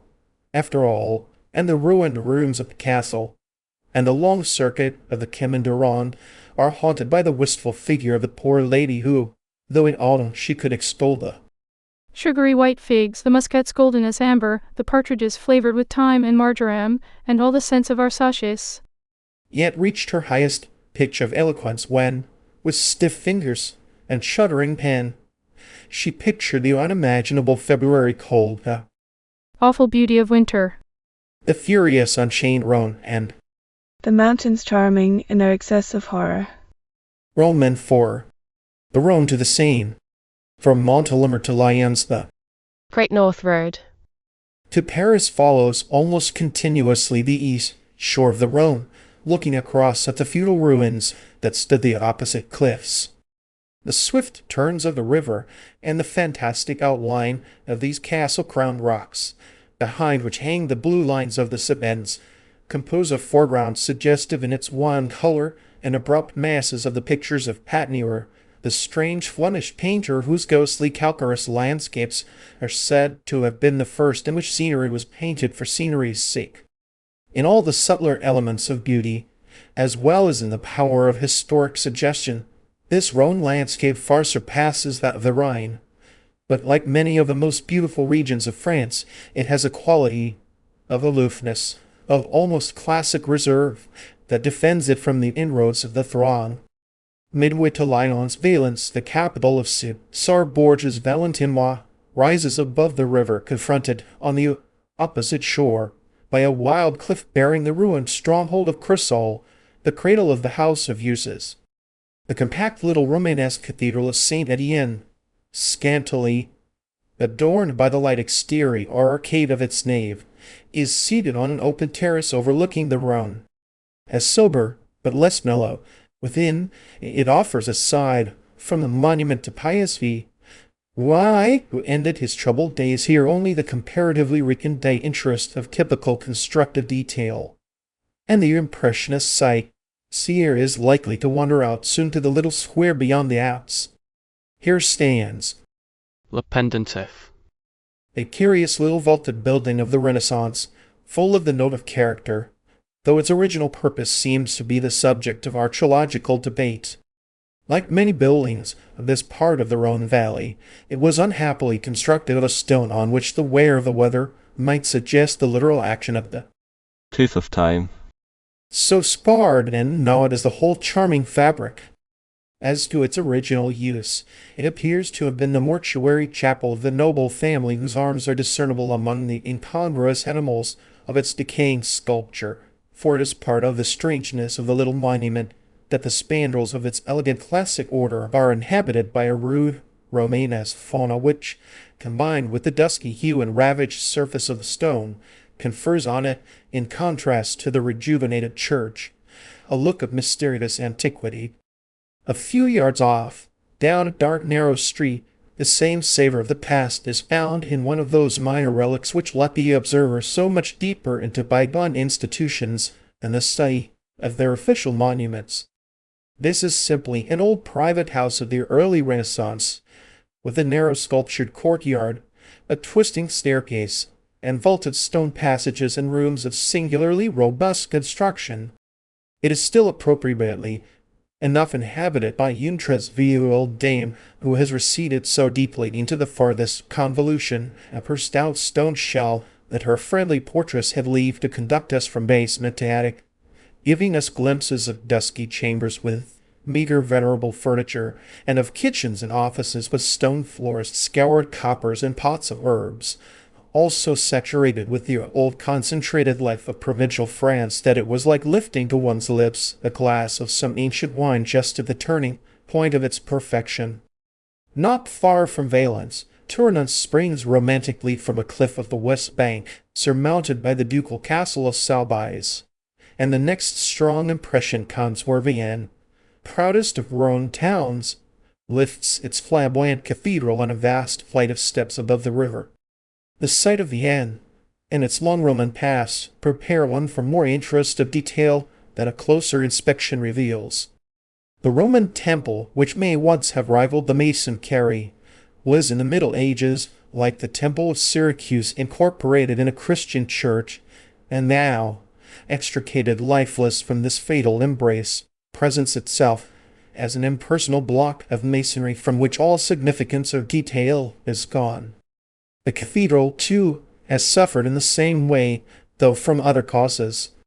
In its early days it was savagely mutilated by the Huguenots, and since then the weather, eating deeply into its frivolous stone, has wrought such havoc with the finery and frippery of the elaborate west front that the exterior attracts attention only as a stately outline. All the afternoon we had followed the Rhone under a cloudy sky, and as we crossed the river at Vienne the clouds broke, and we pushed northward through a deluge. Our date had been a long one, with its large parenthesis at Grignan, and the rainy twilight soon closed in on us, blotting out the last miles of your approach to Lyons. But even this disappointment had its compensations, for in the darkness we took a wrong turn, coming out on a high suburb of the West Bank, with the city outspread below in a wide network of lights against its holy hill of forbidding air. Lyons passes, I believe, for the most prosaic of great French towns, but no one can so think of it who descends on it thus through the night, searing its majestic bridges, linked quay to quay, and the double sweep of the river reflecting the million lights of its banks. It was still raining when we continued on our journey the next day, but the clouds broke as we climbed the hill above Lyons, and we had some fine backward glimpses of the Rhone before our road began to traverse the dull plain of the Bresse. So rest, forever rest, O princely pair! If the lines have pursued one from childhood, the easiest, and alas, the most final way of laying their lovely spectre is to turn aside from the road to Dijon and seek out the church of Brou. To do so, one must journey for 2 or 3 hours across one of the flat stretches of central France, and the first disillusionment comes when Brou itself is found to be no more than a faubourg of the old capital of the Bresse, the big, busy, cheese-making town of Bird, sprawling loosely among boundless pastures, and detaining one only by the graceful exterior of its somewhat heterogeneous church. A straight road runs thence through dusty outskirts to the shrine of Margaret of Austria, and the heart of the sentimentalists sank as we began to travel it. Here, indeed, close to the roadside, stood the new pile, looking as new as it may have when, from her white palfrey, the widowed Duchess watched her. Flemish carvers, Lombard gilders. A work, looking, in fact, as scraped and soaped, as if its renovation were a feat daily performed by the 7 maids with 7 mops. on whose purifying powers the walrus so ingeniously speculated. Matthew Arnold's poem does not prepare the reader for the unnatural gloss which makes the unhappy monument look like a celluloid toy. Perhaps when he saw it the cleansing process had not begun, but did he ever really see it? And if so, where did he see that? Savoy mountain meadows by the stream below the pines? And how could he have pictured the Duchess Margaret as being in the mountains while she was supervising the work? Or the Alpine peasants as climbing up to pray at the completed shrine, where the priest ascending to it by the mountain way from the walled town below the pass is Berg the walled town and its dusty faubourg the pass? And shall we, when we pass under the traceries of the central door, and stand beneath the vaulting of the nave, hear overhead that wind washing through the mountain pines? It will have to travel a long way to make itself heard. Poor Lady Mary Wortley Montagu, so maligned for her imaginative pictures of Louvre and Lake Icigo, may surely be forgiven for having gilded the lily, for adding an extra touch of romance where the romantic already so abounded. But it is less easy to explain how the poet of the Church of Brou could evoke out of the dusty plain of the Bresse his pine woods, streams, and mountains.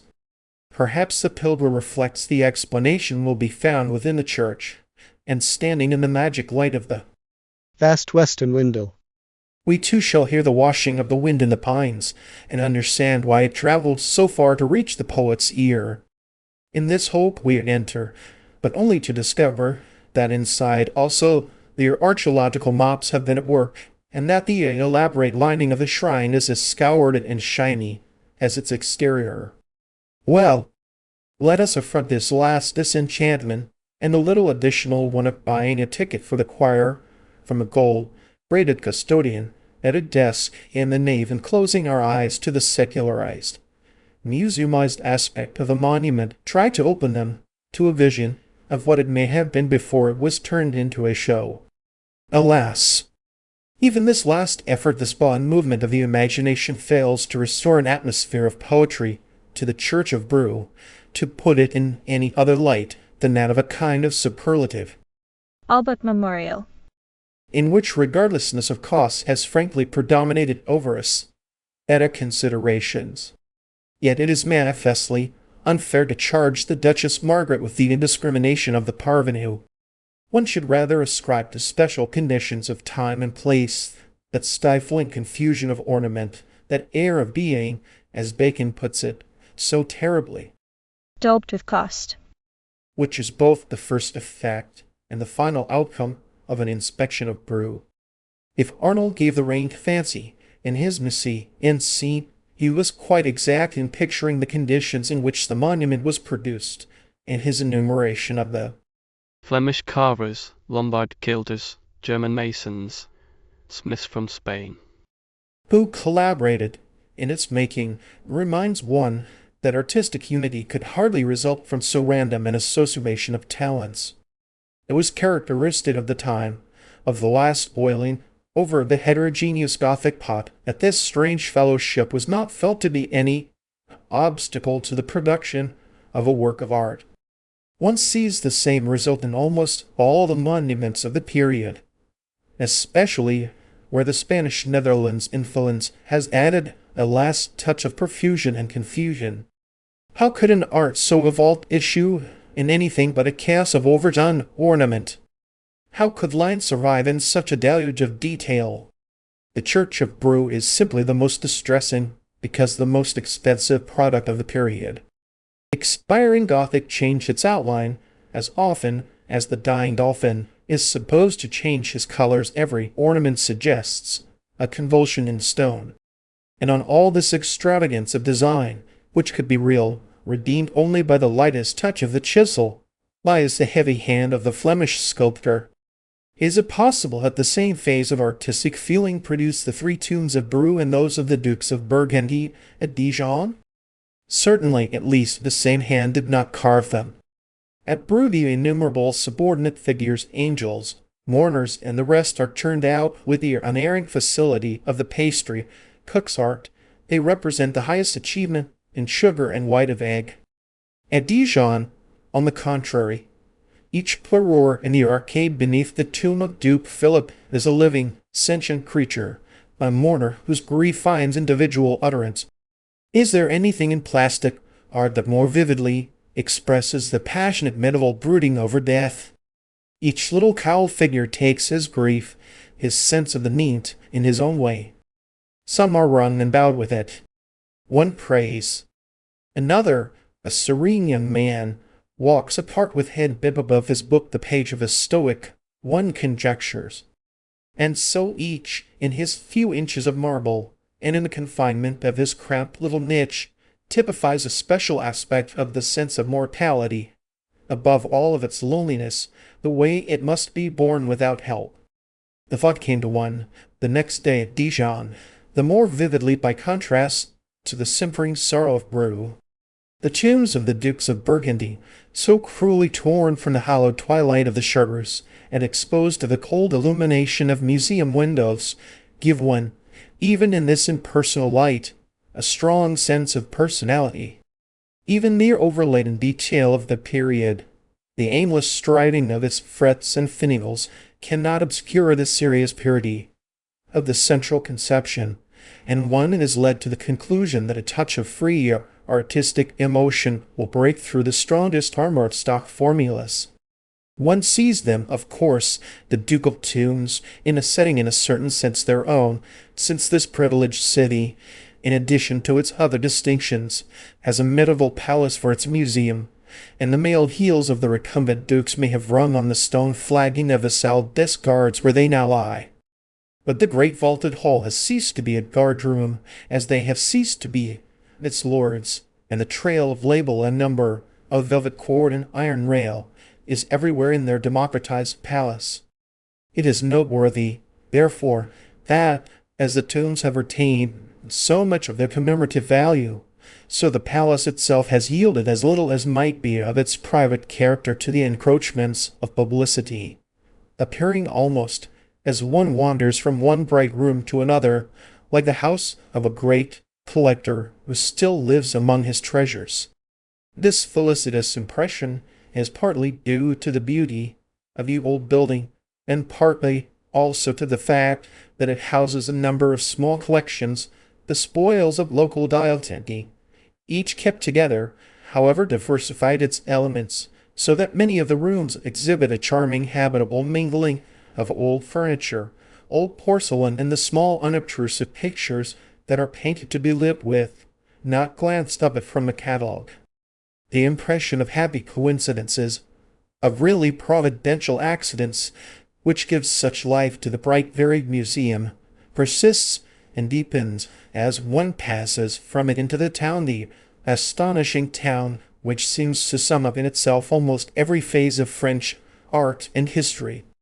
Even the deep soil of France has hardly another spot where the past grows so thick and so vigorously, where the ancient growths lift such hale heads to the sunlight. The continuity of life at Dijon is as striking as its diversity and its individuality. Old Dijon is not an archipelago of relics in a sea of modern houses. It is like a vascular system, binding the place together in its network of warm veins, and seeming not to be kept alive, but to be keeping life in the city. It is to this vivid synthesis of the past that one reverts from even the strongest single impressions from the civic sumptuousness of the Palais de Justice, the elegance of the Hôtel de Vogue, the mysterious symbolism of the jutting row of gargoyles on the west front of Notre Dame, suffering them to merge themselves, these and many more, into a crowded, splendid tapestry, the mere background of the old city's continuous drama of ducal, imperial, parliamentary life. The same impression of richness, of deep assimilated experience, accompanies one on the way north through the Burgundian province, giving to the trivial motorist the mere snare of haphazard impressions, so annihilating a sense of his inability to render even a superficial account of what he sees and feels beneath the things seen, that there comes a moment when he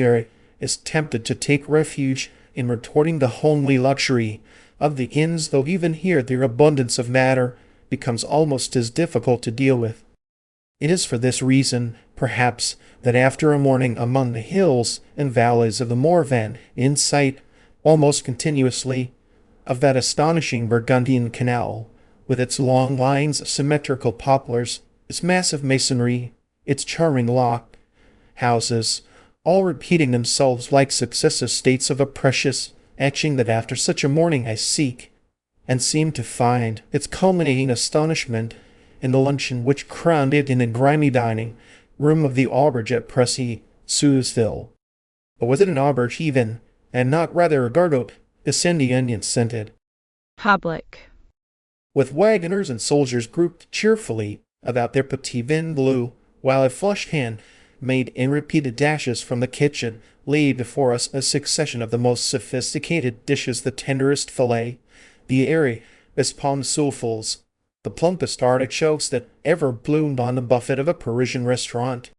It corresponded, at any rate, to the kind of place where, in any Anglo-Saxon country,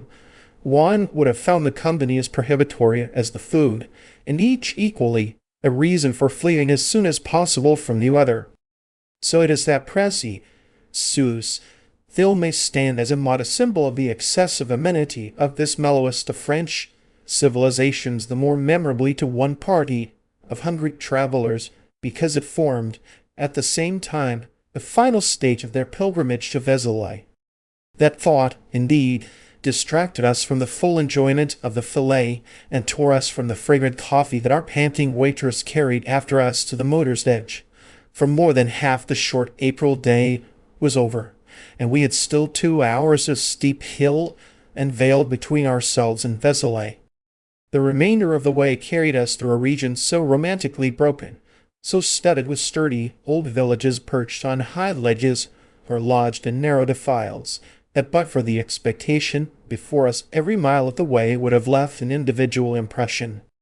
But on the road to Vézelay what can one see but Vézelay? Nothing, certainly, less challenging to the attention than the loftily seated town and of Avalon, which, midway of our journey, caught and detained us for a wondrous hour. The strain of our time limit and the manifold charms of the old town, so finely planted above the gorge of the Cousin, had nearly caused us to defer Vézelay and end our day's journey at the Hotel du Chapeau Rouge. But in the mild air, and on the extreme verge of the bright sky, there was a thread of rain, and the longing to see the great Benedictine Abbey against such a sunset as the afternoon promised was even stronger than the spell of Avalon. We carried away there, for with the fixed intention of returning, only the general impression of a walled town set against a striking background of cliff and woodland,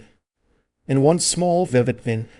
yet of a deserted square, where aged houses of incredible picturesqueness grouped themselves at scenic angles about the sculptured front of the church of Saint Lazare. From Avalon to Vézelay the road winds to the west, between the leafy banks of the Cousin, through the town of Pontaber, with its ancient church of the Templars, past the bridge of the Cure, and out at last into the valley dominated by the conical hill of Vézelay. All day the vision of the Benedictine church had hung before us beyond each bend of the road, and when at length we saw its mighty buttresses and towers clenched in the rock, above the roofs and walls of the abbatial town, we felt the impact of a great sensation, for the reality was nobler than the vision. The mere sight of Vézelay from the valley, quite apart from the rush of associations it sets free, produces the immediate effect of one of those perfect achievements in which art and nature interpret and fulfill each other. The church stands just where such a building should stand, and looks as a building should look to be worthy of such a site. The landscape about it has the mingled serenity and ruggedness which its own lines express, and its outline grows out of the hill top without a break between the structural harmony of the two. Before mounting up to compare the detailed impression with the first effect, one is detained by the village of Saint-Pierre-Sous-Vézelay, which lies just at the foot of the road leading up to the abbey. Here, from a heap of sordid houses, and among stifling barnyard exhalations, rises the sweet worn old church of St. Pierre, younger in date than the abbey church above, but stained and seamed by time. From the stone embroideries of its triple porch and its graceful, fantastic narthex, you might pass at first glance for a more than usually tempered specimen of flamboyant Gothic. But if one backs away far enough to take in its whole outline, the upper facade and the tower reveal themselves as an exquisite instance of 13th century transition. Tower, in particular, with its light ranges or arcades, and the slender trumpeting angels that so surprisingly buttress its angles, seems, as an observant traveler has already noted, more Italian than Burgundian, though to find its match in Italy one would have to seek, not among actual church towers, but in the backgrounds of early Tuscan pictures, where against a sky of gold leaf such heralds sound their call from the thatch of the manger. After the mystical vision of the bell tower of St. Pierre, it is almost a drop back to prose to climb the hill to Vézelay and stand before the church of the Magdalene, or rather, it is like turning from the raptures of Joachim of Flora or Hugo of St. Victor to the close-knit dialectic of St. Thomas Aquinas. This vast creation of medieval faith might indeed be likened to the great doctrinal system out of which it grew, such a strong, tight, complex structure, so studied, balanced, and mathematically exact it seems. It has seen the great church, in its well-nigh 1,000 years of existence, sights so splendid and memorable that it seems at first a mere background for its memories for the figures of St. Bernard and Becket, of Philip Augustus and Coeur de Lion, with their interminable train of clerical and secular dignitaries, monks, nobles, doctors of the church, and all the wild, impassioned rout of the Second and Third Crusades. To have seen so much, and now to stand so far apart from life,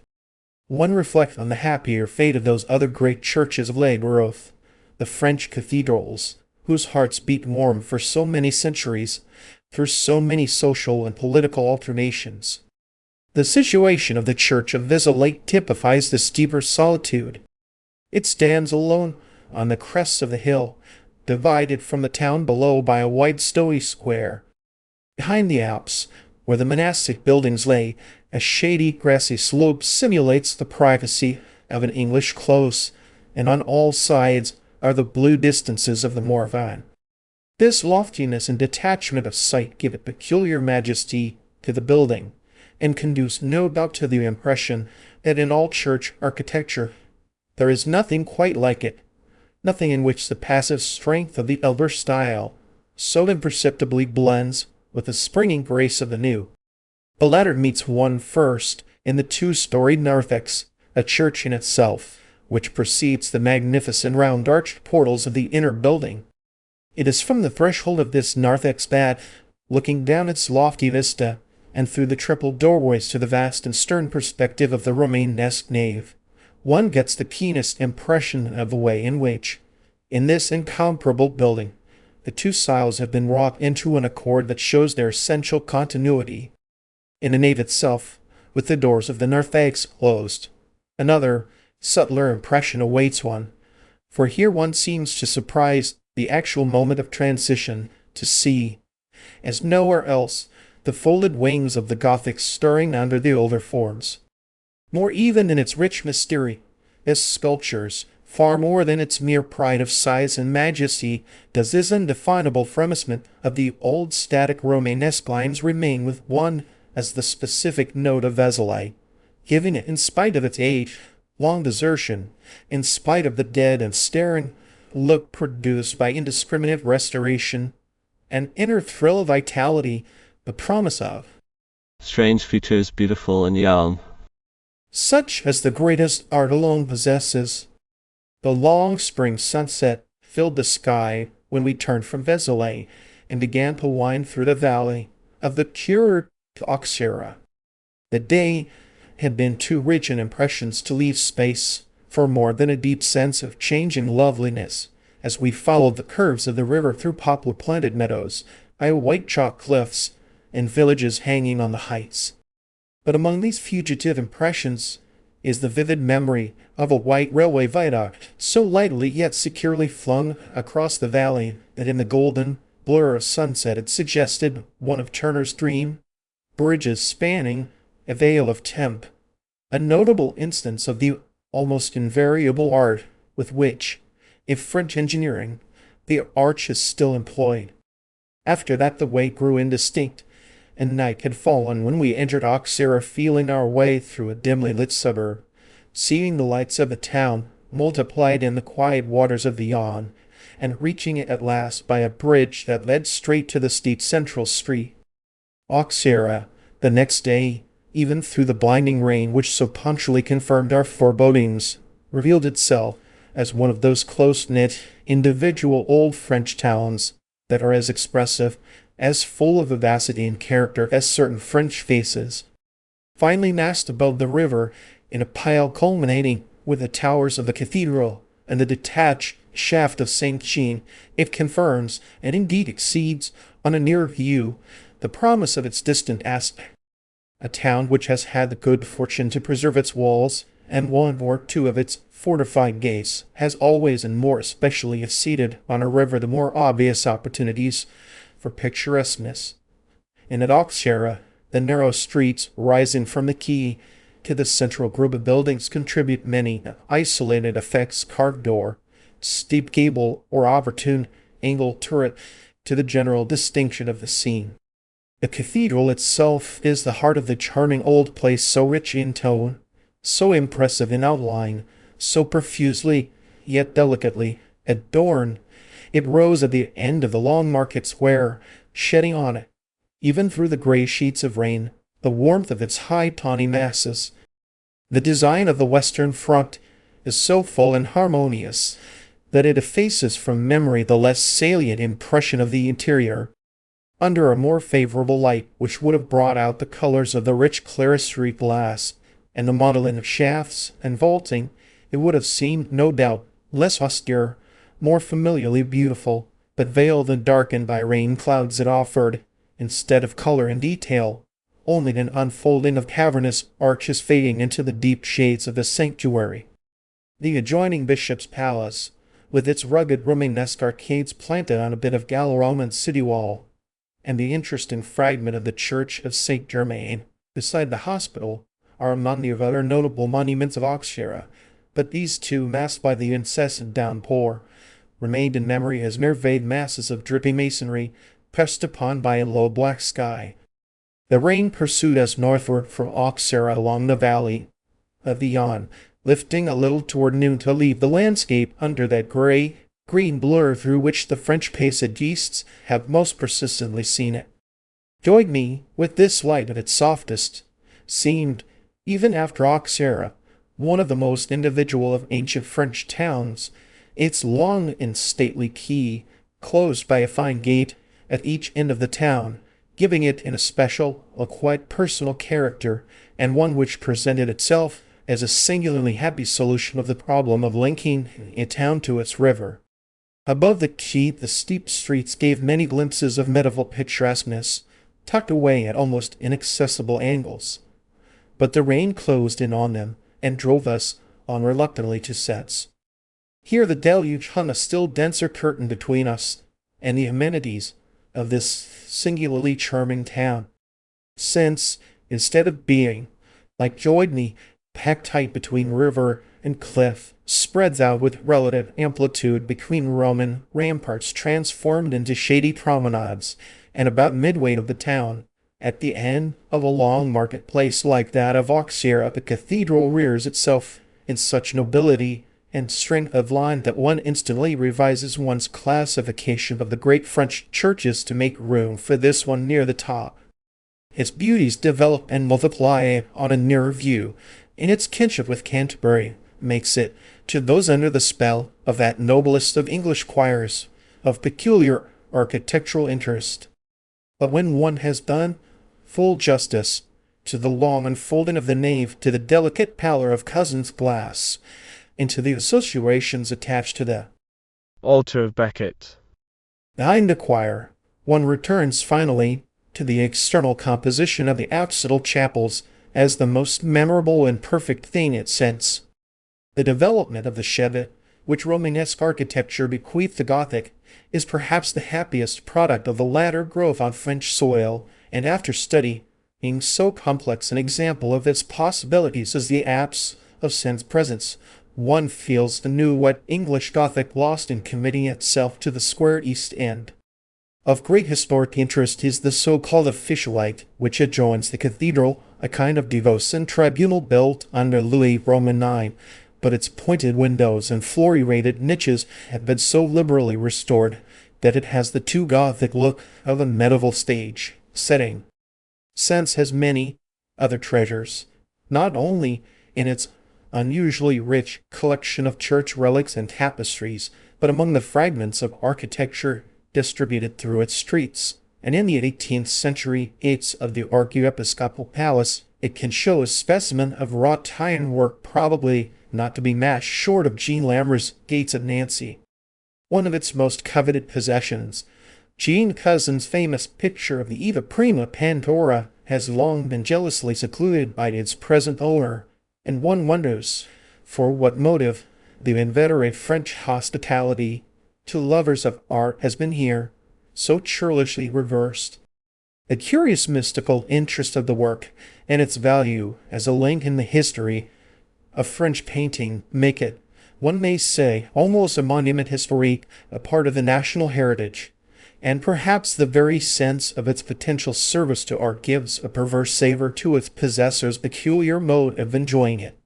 From Sens to Fontainebleau the road follows the valley of the Yonne through a tranquil landscape with level meadows and not-so-slender trees along the river, till the border of the forest is reached, and a long green alley takes one straight to the granite cross on the edge of the town. Toward afternoon, the rain turned to a quiet drizzle, of the kind that becomes the soft French landscape as a glass becomes certain pictures, and through it we glided on, past the mossy walls of great estates, past low-lying chateaux, green pieces d'eau, mid the long grassy vistas that are cut in every direction through the forests of Outmelon. This district of big shootings and carefully tended preserves extends almost to the outer ring of environs. Beyond them Paris itself soon rose smokily through the rain, and a succession of long straight avenues, as carefully planted as if they had been the main arteries of a fashionable suburb, led us thence to the Porte de Choisy. To be back in the roar of traffic, to feel the terrific pressure of those miles of converging masonry, gave us, after weeks of free air and unbounded landscape, a sense of congestion that made the crowded streets seem lowering and dangerous. But as we neared the river and saw before us the curves of the lifted domes, the grey strength of the bridges, and all the amazing symmetry and elegance of what in other cities is mean and huddled and confused, the touch of another beauty fell on us, the spell of Les Yeux Sacres, La Saint-Cricou. Part 3. A flight to the northeast. There are several ways of leaving Paris by motor without touching even the fringe of what, where like other cities, would be called its slums. Going, for instance, southward or southwestward, one may emerge from the alleys of the Bois near the Pont de Chersonese and, crossing the river, pass through the Park of St. Cloud to Versailles, or through the suburbs of Rueil and Le Vesnet to the forest of Saint Germain. These miraculous escapes from the toils of the great city give one a dearer impression of the breadth with which it is planned, and of the civic order and elegance pervading its whole system. Yet for that very reason there is perhaps more interest in a slow progress through one of the great industrial quarters, such as must be crossed to reach the country lying to the northeast of Paris. To start on a bright spring morning from the Place du Palais Bourbon, and follow the tide of traffic along the quays of the left bank, passing the splendid masses of the Louvre and Notre Dame, the Conciergerie, and the Sainte-Chapelle, to skirt the blossoming borders of the Jardin des Plantes, and cross the Seine at the Pont d'Austerlitz, getting a long glimpse down its silver reaches, till they divide to envelop the sight, and then to enter by the Boulevard Diderot on the long stretch of the Avenue d'Aumesnil, which leads straight to the Porte d'Oreille of Vincennes. To follow this route at the leisurely pace necessitated by the dense flow of traffic is to get a memorable idea of the large way in which Paris deals with some of her municipal problems. The Avenue d'Aumesnil, in particular, with its interminable warehouses and cheap shops and gains, would anywhere else be the prey of grime and sordidness. Instead, it is spacious, clean, and prosaic only by contrast to the elegance of the thoroughfares preceding it, and at the Porte Dorée, it gives one over to the charming alleys of a park as well tended and far more beautiful than the Bois de Boulogne Park, offering the luxury of its romantic lawns and lakes for the sole delectation of the packed industrial quarters that surround it. The woods of this wonderful Bois de Vincennes are real woods, full of bluebells and lilies of the valley, and as one flies through them in the freshness of the May morning, Paris seems already far behind, a mere fading streak of factories smoke on the horizon. One loses all thought of it when, beyond Vincennes, the road crosses the Marne at Joinville, Serpent. Thence it passes through a succession of bright semi-suburban villages, with glimpses, here and there, of low white shade tucks or of little grey churches behind rows of clipped hornbeam, climbing at length into an open hilly country, through which it follows the windings of the Marne to Meaux. Bossuet-d'Ossens is a town of somewhat dull exterior, with a Gothic cathedral which has suffered cruelly at the hands of the reformers, or, by an odd turn of fate, before becoming the eyrie of the Eagle. It was one of the principal centres of Huguenot activity, an activity deplorably commemorated in the ravaged exterior of the church. From Motorines the country grows in charm, with a slightly English quality in its rolling spaces and rounded clumps of trees, but nothing could be more un-English than the grey, neat villages, than the stony squares bordered by clipped hornbeams, the granite market crosses, the round apse churches with their pointed bell towers. One of these villages, Braisny, stands out in memory by virtue of its very unusual church. This tall, narrow structure, with its curious western front, so oddly buttressed and tapering, and rising alone and fragmentary among the orchards and kitchen gardens of a silent shrunken hamlet, is the pathetic survival of a powerful abbey, once dominating its surroundings, but now existing only as the parish church of the knot of sleepy houses about it. A stranger and less explicable vestige of the past is found not far off in the curious walled village of Bazaches, which, though lying in the plain, must have been a small feudal domain, since it still shows its stout medieval defences and half-fallen gay towers tufted with wallflowers and wild shrubs. The distinguishing fact about Bazaches is that it is not a dwindled town, with desert spaces between the walls and the surviving nucleus of houses. Its girdle of stone fits as closely as a finger ring, and whatever were its past glories, they must have been contained in the same small compass that suffices it today. Beyond Braisny the country is less hilly, the pastures are replaced by vineyards, and the road runs across a wide plain to Reims. The extent of the town, and its modern manufacturing outskirts, make its distant silhouette less characteristic than that of Bourges or Chartres, which are still so subordinated to the central mass of their cathedrals. At Reims the cathedral comes on one unexpectedly in the center of the town, but once seen it enters into the imagination, less startlingly, but perhaps more completely, more pervasively, than any other of the great Gothic monuments of France. This sense of being possessed by it, subdued to it, is perhaps partly due, at least in the case of the simple tourist, to the unparalleled fact that the inn at Reims stands immediately opposite the cathedral, so that, admitted at once to full communion with its incomparable west front, one returns, after each excursion, to renew and deepen the relation, to become weeps, or in it, without any conscious effort of attention. There are two ways of feeling those arts such as sculpture, painting, and architecture which appeal first to the eye: the technical, and what must perhaps be called the sentimental way. The specialist does not recognize the validity of the latter criterion, and derision is always busy with the uncritical judgments of those who have ventured to interpret in terms of another art the great plastic achievements. The man, in short, who measures the beauty of a cathedral not by its structural detail consciously analyzed, but by its total effect in indirectly stimulating his sensations in setting up a movement of associated ideas, is class, and who shall say unjustly, as no better than the reader who should pretend to rejoice in the music of Lycidas without understanding the meaning of its words.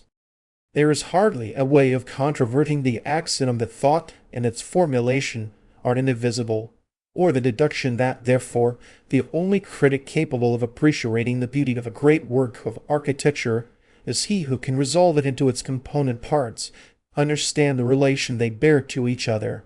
and not only reconstruct them mentally, but conceive of them in a different relation, and visualize the total result of such modifications.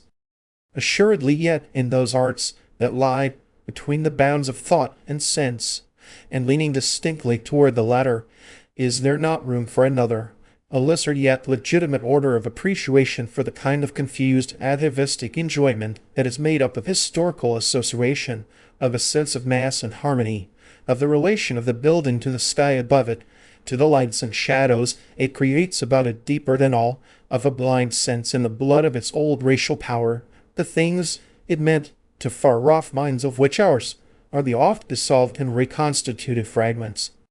Such enjoyment,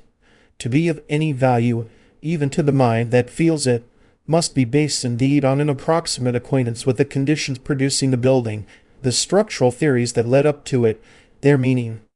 their evolution, their relation to the moral and mental growth of the builders. Indeed, it may be affirmed that this amount of familiarity with the past is necessary to any genuine aesthetic enjoyment. But even this leaves the enjoyment under the slur of being merely amateurish, and therefore in need of a somewhat courageous defense by those who, unequipped for technical verdicts, have yet found a more than transient satisfaction in impressions of this mixed and nebulous order.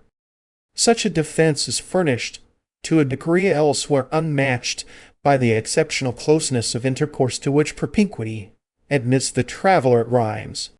Here is the great presence on one's threshold and one's window,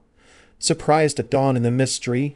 of its rebirth from darkness, contemplated at midday in the distinctness of its accumulated detail, its complex ritual of stone, absorbed into the mind, into the heart, again at darkness, felt lastly and most deeply, under the midnight sky, as a mystery of harmony and order no less secret and majestic than the curves of the stars in their orbits.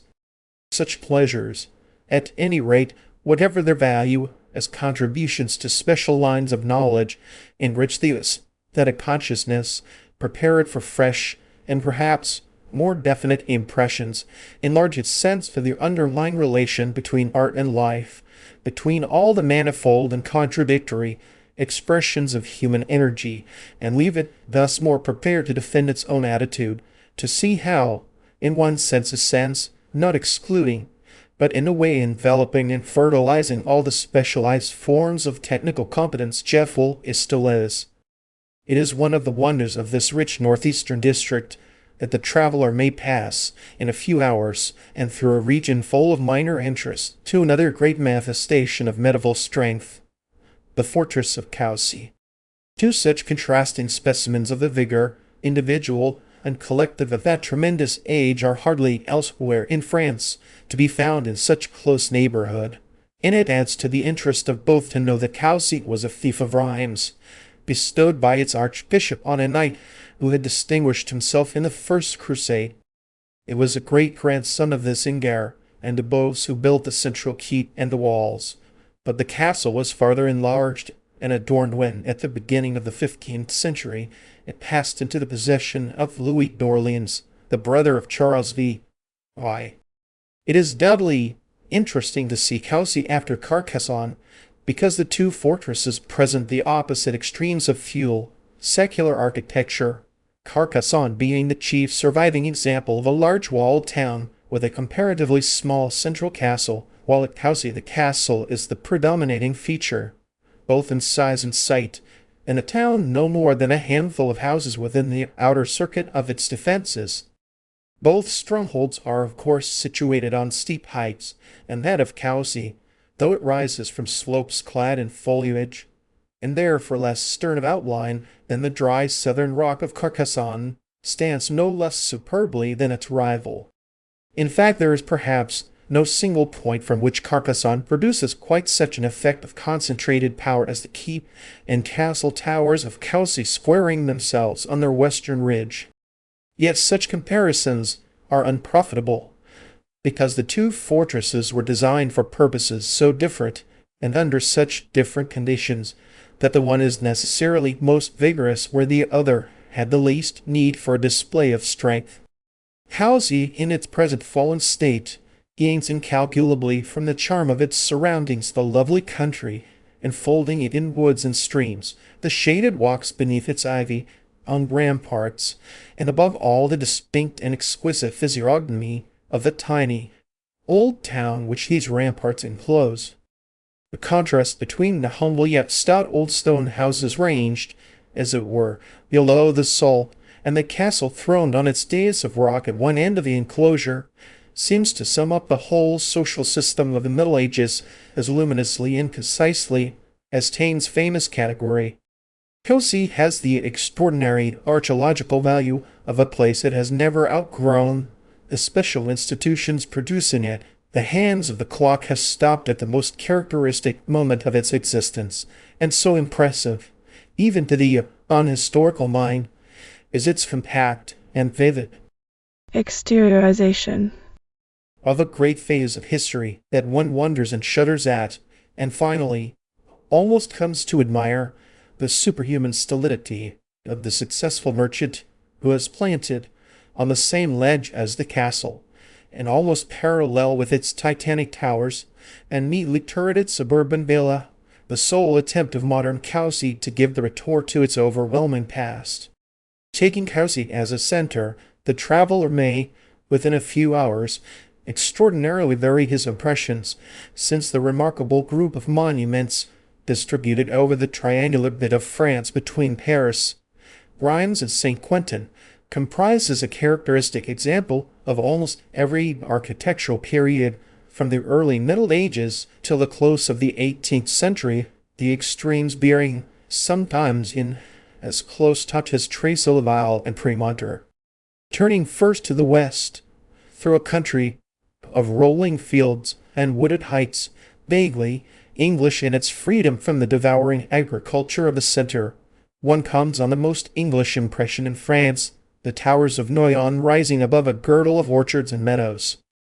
Noyon, indeed, to the end, maintains in one this illusion so softly misted with verdure, so lacking in the sharp edges of the dry stony French town, it seems, by its old street architecture of cross beams and stucco, by the smoothly turfed setting of the cathedral, and the crowning surprise of a genuine close at its back, to corroborate at every step the explorer's first impression. In the cathedral, indeed, one is no longer in England, though still without being very definitely in France. For the interior, or of Noyon, built at a time when northern art was still groping for its specific expression, is a thing apart in cathedral architecture, one of those fortunate variations from which, in the world of art as of nature, new forms are sometimes developed. That in this case the variation remains sterile, while it makes, no doubt, for a more exclusive enjoyment of Noyon, leaves one conjecturing on the failure to transmit itself of so original and successful an experiment. The deviation consists principally in the fact that the transept ends of Noyon are rounded, so that they form, in conjunction with the choir, a kind of apsidal trefoil of the most studied and consummate grace. The instinctive use of the word grace perhaps explains as well as anything the failure of Noyon to repeat itself save once, half-heartedly, in the south transept of Soissons. Grace at the expense of strength is, especially from without, the total result of this unique blending of curves, this prodigal repetition of an effect that, to produce its deepest impression, should be used singly, and only as the culmination, the ecstatic flowering, of a vigorous assemblage of straight lines. But within the church, and especially from the point where the sweep of both transepts may be seen flowing into the curves of the choir, one is too deeply penetrated by the grace to feel in it any latent weakness. For pure loveliness of line, nothing in northern church architecture, not even the long, bold sweep of Canterbury choir, surpasses the complex pattern of the East End of Noyon. And in the detail of the interior construction, the free, almost careless, mingling of the round and the pointed arch heightens the effect of Noyon as of something experimental, fugitive, not to come again, the blue flower, as it were, of the Gothic garden, an experiment which seems to express the fantasy of a single mind rather than such collective endeavor as brought forth the great secular churches of the Middle Ages. While Noyon offered in its general setting and in certain architectural peculiarities suggestions so specifically English, the type of its chief civic monument seems drawn from that Burgundian region where the passing of Gothic into Renaissance forms found so rich and picturesque in expression. The Hôtel de Ville of Noyon, built in the middle of the 15th century, is a charming product of that transitional moment which was at its best in the treatment of municipal buildings, since domestic architecture was still cramped and driven to an overcrowding of detail by the lingering habit of semi-offensive construction. In the creation of the town, Paul the New Art could throw off feudal restraints, and the architect of the graceful, ornate yet sober building at Noyon, with its two facades so equally composed as wholes, so lingered over and caressed in every part, has united all the freedom of the new spirit with the patient care for detail that marked the old. At St. Quentin, not far to the northwest of Noyon, the town hall of more imposing dimensions suggests other architectural affinities. This part of France is close to the Low Countries, and Flemish influences have overflowed the borders. The late Gothic Hôtel de Ville at St. Quentin, with its elaborately composed facade surmounted by three-pointed gables, was completed at a period when, in other parts of France, Renaissance forms were rapidly superseding the earlier style. But here the Gothic lingers, as it did in the Low Countries, in a rich yet sober and sturdy form of civic architecture which suits the moist gray skies, the flat fields, the absence of any abrupt or delicate lines in the landscape. St. Quentin, a large dull manufacturing town, with a nucleus of picturesque buildings grouped about its town hall and its deplorably renovated collegiate, a church, has a tone so distinctively northern and provincial that its other distinguishing possession, the collection of portraits by the great Passaliste Laber, seems almost as much expatriated as though it were actually beyond the frontier. It is difficult to conceive of the most expert interpreter of the Parisian face as forming his style on physiognomies observed in the sleepy streets and along the sluggish canals of St. Quentin,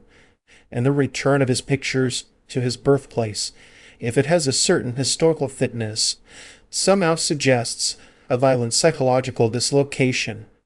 and makes one regard the vivid countenances lining the walls of the Musée Lecaire as those of emigrants yearning to be back across the border. For latter worked in the Attic age, when the least remoteness from Paris was exile, and one may reasonably fancy the unmistakable likeness between all his sitters to be the result of the strong centralizing pressure which left the French face no choice between Peronism and barbarism. One's first impression on entering this singular portrait gallery is of coming into a salon where all the habitués have taken the same tone, where the angles of difference have been so rubbed down that personalities are as hard to differentiate as in a group of Orientals. The connecting link which unites the company ranging from Vernazauber, the color dealer, to Madame la Dauphine, from the buffoon Manelli to the academician Duclos, this unifying trait is found in the fixed smile on the lips of all the sitters.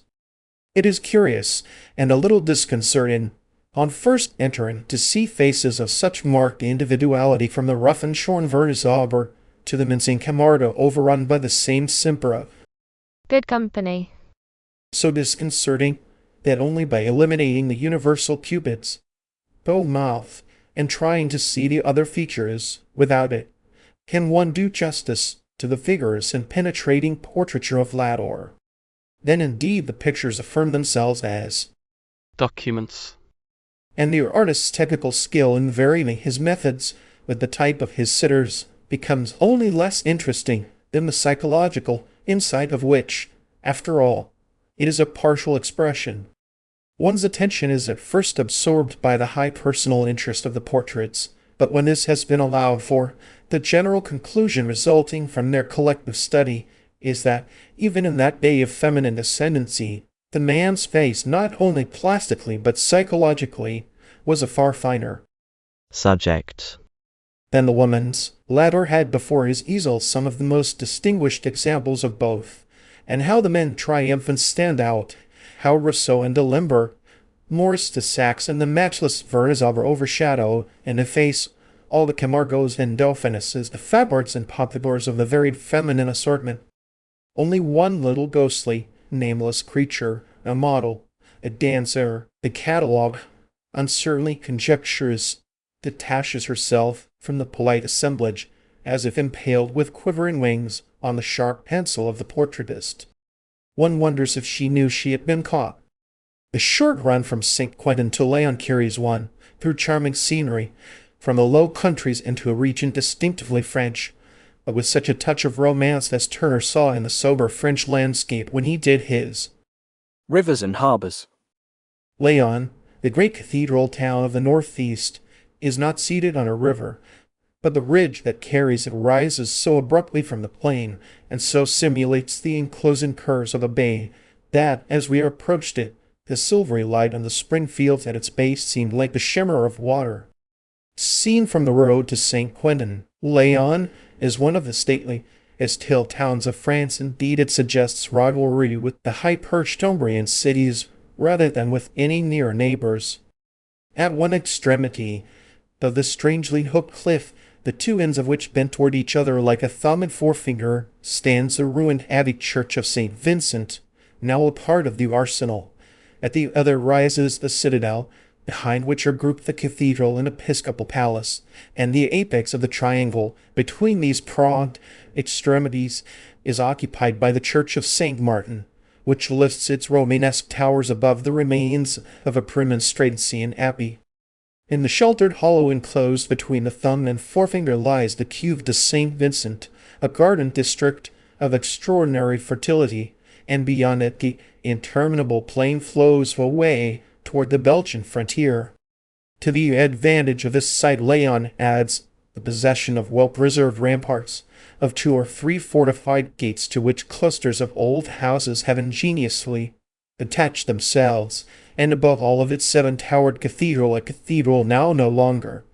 though its apse still adjoins an ancient group of Degosan buildings, from the cloistered court of which one obtains the finest impression of the lateral mass of the monument. Notre Dame of Leon ranks in size among the secondary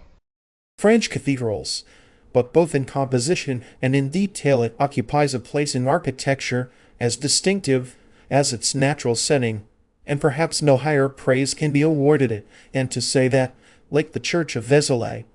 it is worthy of the site it occupies. The 7 towers of Leon are its most notable ornament. No other cathedral roof of France bears such a glorious crown,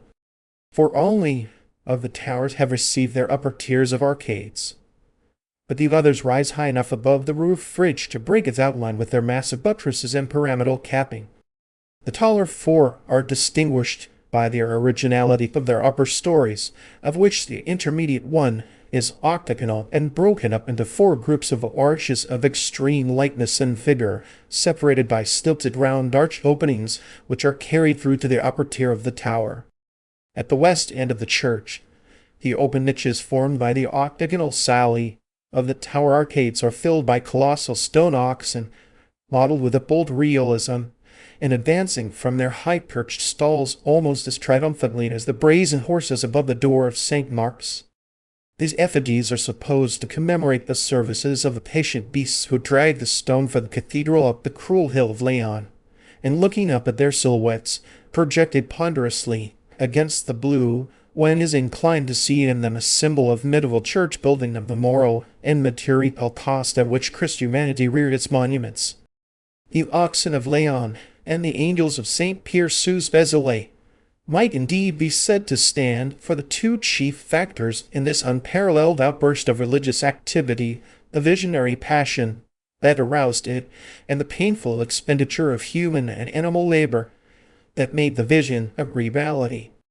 When one reads of the rapidity with which many of these prodigious works were executed, of the fever of devotion that flamed in whole communities, one has, under the gladness and exultation, glimpses of a drudgery as unceasing and inconceivable as that of the pyramid builders, and out of which, perhaps, have grown the more vigorous, the stabler fibers of European character, and one feels that the triumphing oxen of Leon, though they stand for so vast a sum of dull, unrewarded, unintelligible toil, have on the whole done more for civilization than the angels of St. Pierre. At Soissons, an old city saturated with Roman and Merovingian memories, Gothic art again triumphs, but in a different and a milder strain. The short run from Leon to Soissons, through a gently undulating landscape, prepares one for these softer impressions. The Gallo-Roman city has neither the proud site nor the defensive outline of Leon.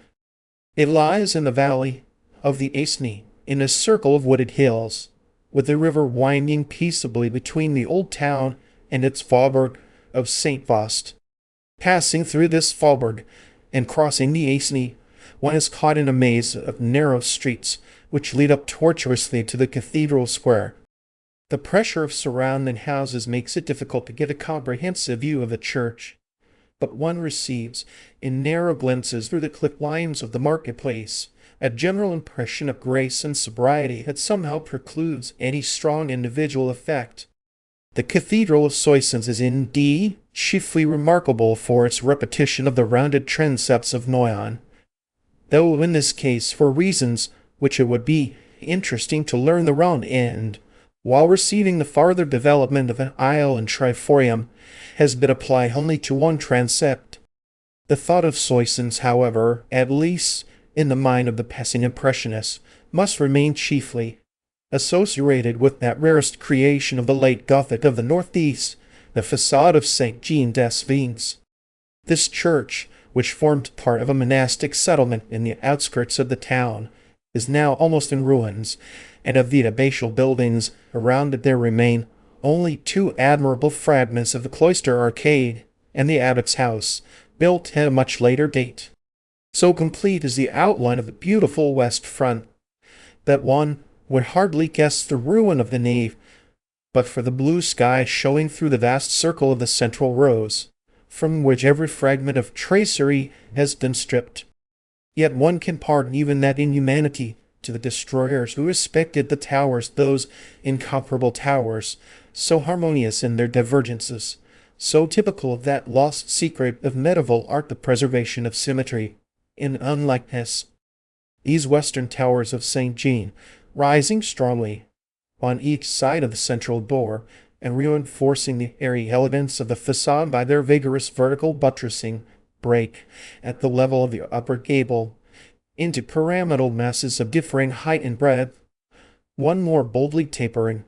the other more massive and complex, yet preserving in a few essential features the placing of the openings, the correspondence of strong horizontal lines, a unity that dominates their differences and binds them into harmony with the whole facade. It is sad, on passing through the gaping western doorway, to find one's self on a bit of waste ground strewn with fragments of sculpture and masonry, sadder still to have the desolation emphasized by coming here on a bit of Gothic cloister, there on a still more distinctive specimen of Renaissance arcading. The quality of the surviving fragments indicates how great must have been the interest, both aesthetic and historical, of this beautiful ruin, and revives the vain wish that, in some remote corner of Europe, invasion and civil war might have spared at least one complete example of a great monastic colony, enabling one to visualize the humaner side of that medieval life which Carcassonne evokes in its militant aspect. The return from Soissons to Paris holds out so many delightful alternatives in respect both of scenery and architecture, that in April especially, the traveler may be excused for wavering between Campigny and Senlis, between Beauvais and Saint-Leu-d'Esserin.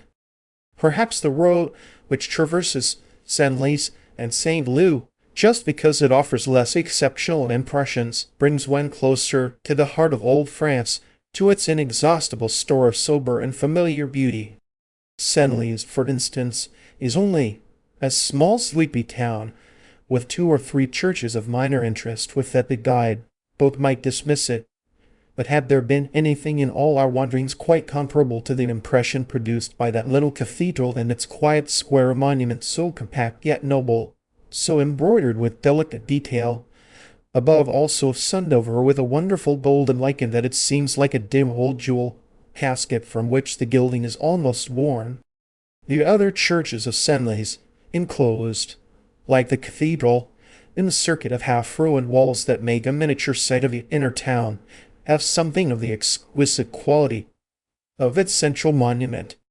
Both, as it happens, have been secularized, and Saint Pierre, the later and more ornate of the 2 buildings, has suffered the irony of being converted into a market, while Saint Framberg, an ancient collegiate church, has sunk to the uses of a storage warehouse. In each case, access to the interior is sometimes hard to obtain, but the 2 facades, one so delicate in its early Gothic reticence, the other so prodigal of the last graces of the style, carry on almost unbrokenly the architectural chronicle which begins with the Romanesque cathedral, and the neglect, so painful to witness in the interior, has given them a surface stone almost rich enough to atone for the cost at which it has been acquired. If, on leaving Senlis, one turns westward, skirting the wooded glades of Chantilly and crossing the park at the foot of the Canal de la Manche, one comes presently into the valley of the Oise, and a few kilometers farther on, the village of Saint-Leu-d'Esserin lifts its terraced church above the river. The site of Saint-Leu is that of the little peaked Mediterranean towns. There is something defensive, defiant, in the way it grasps its hill side and lifts its church up like a shield. The town owes this crowning ornament and doubtless also its own slender existence to the founding here, in the 11th century, of a great Cluny-like abbey, of which certain Romanesque arcades and a fortified gate may be traced among the debris behind the apse. Of the original church there survives only a round arched tower, to which in the latter half of the 12th century was added what is perhaps the most homogeneous and assuredly the most beautiful early Gothic structure in France. The peculiar interest of this church of Saint Leu, apart from its intrinsic nobility of design, lies in the fact of its being, so curiously,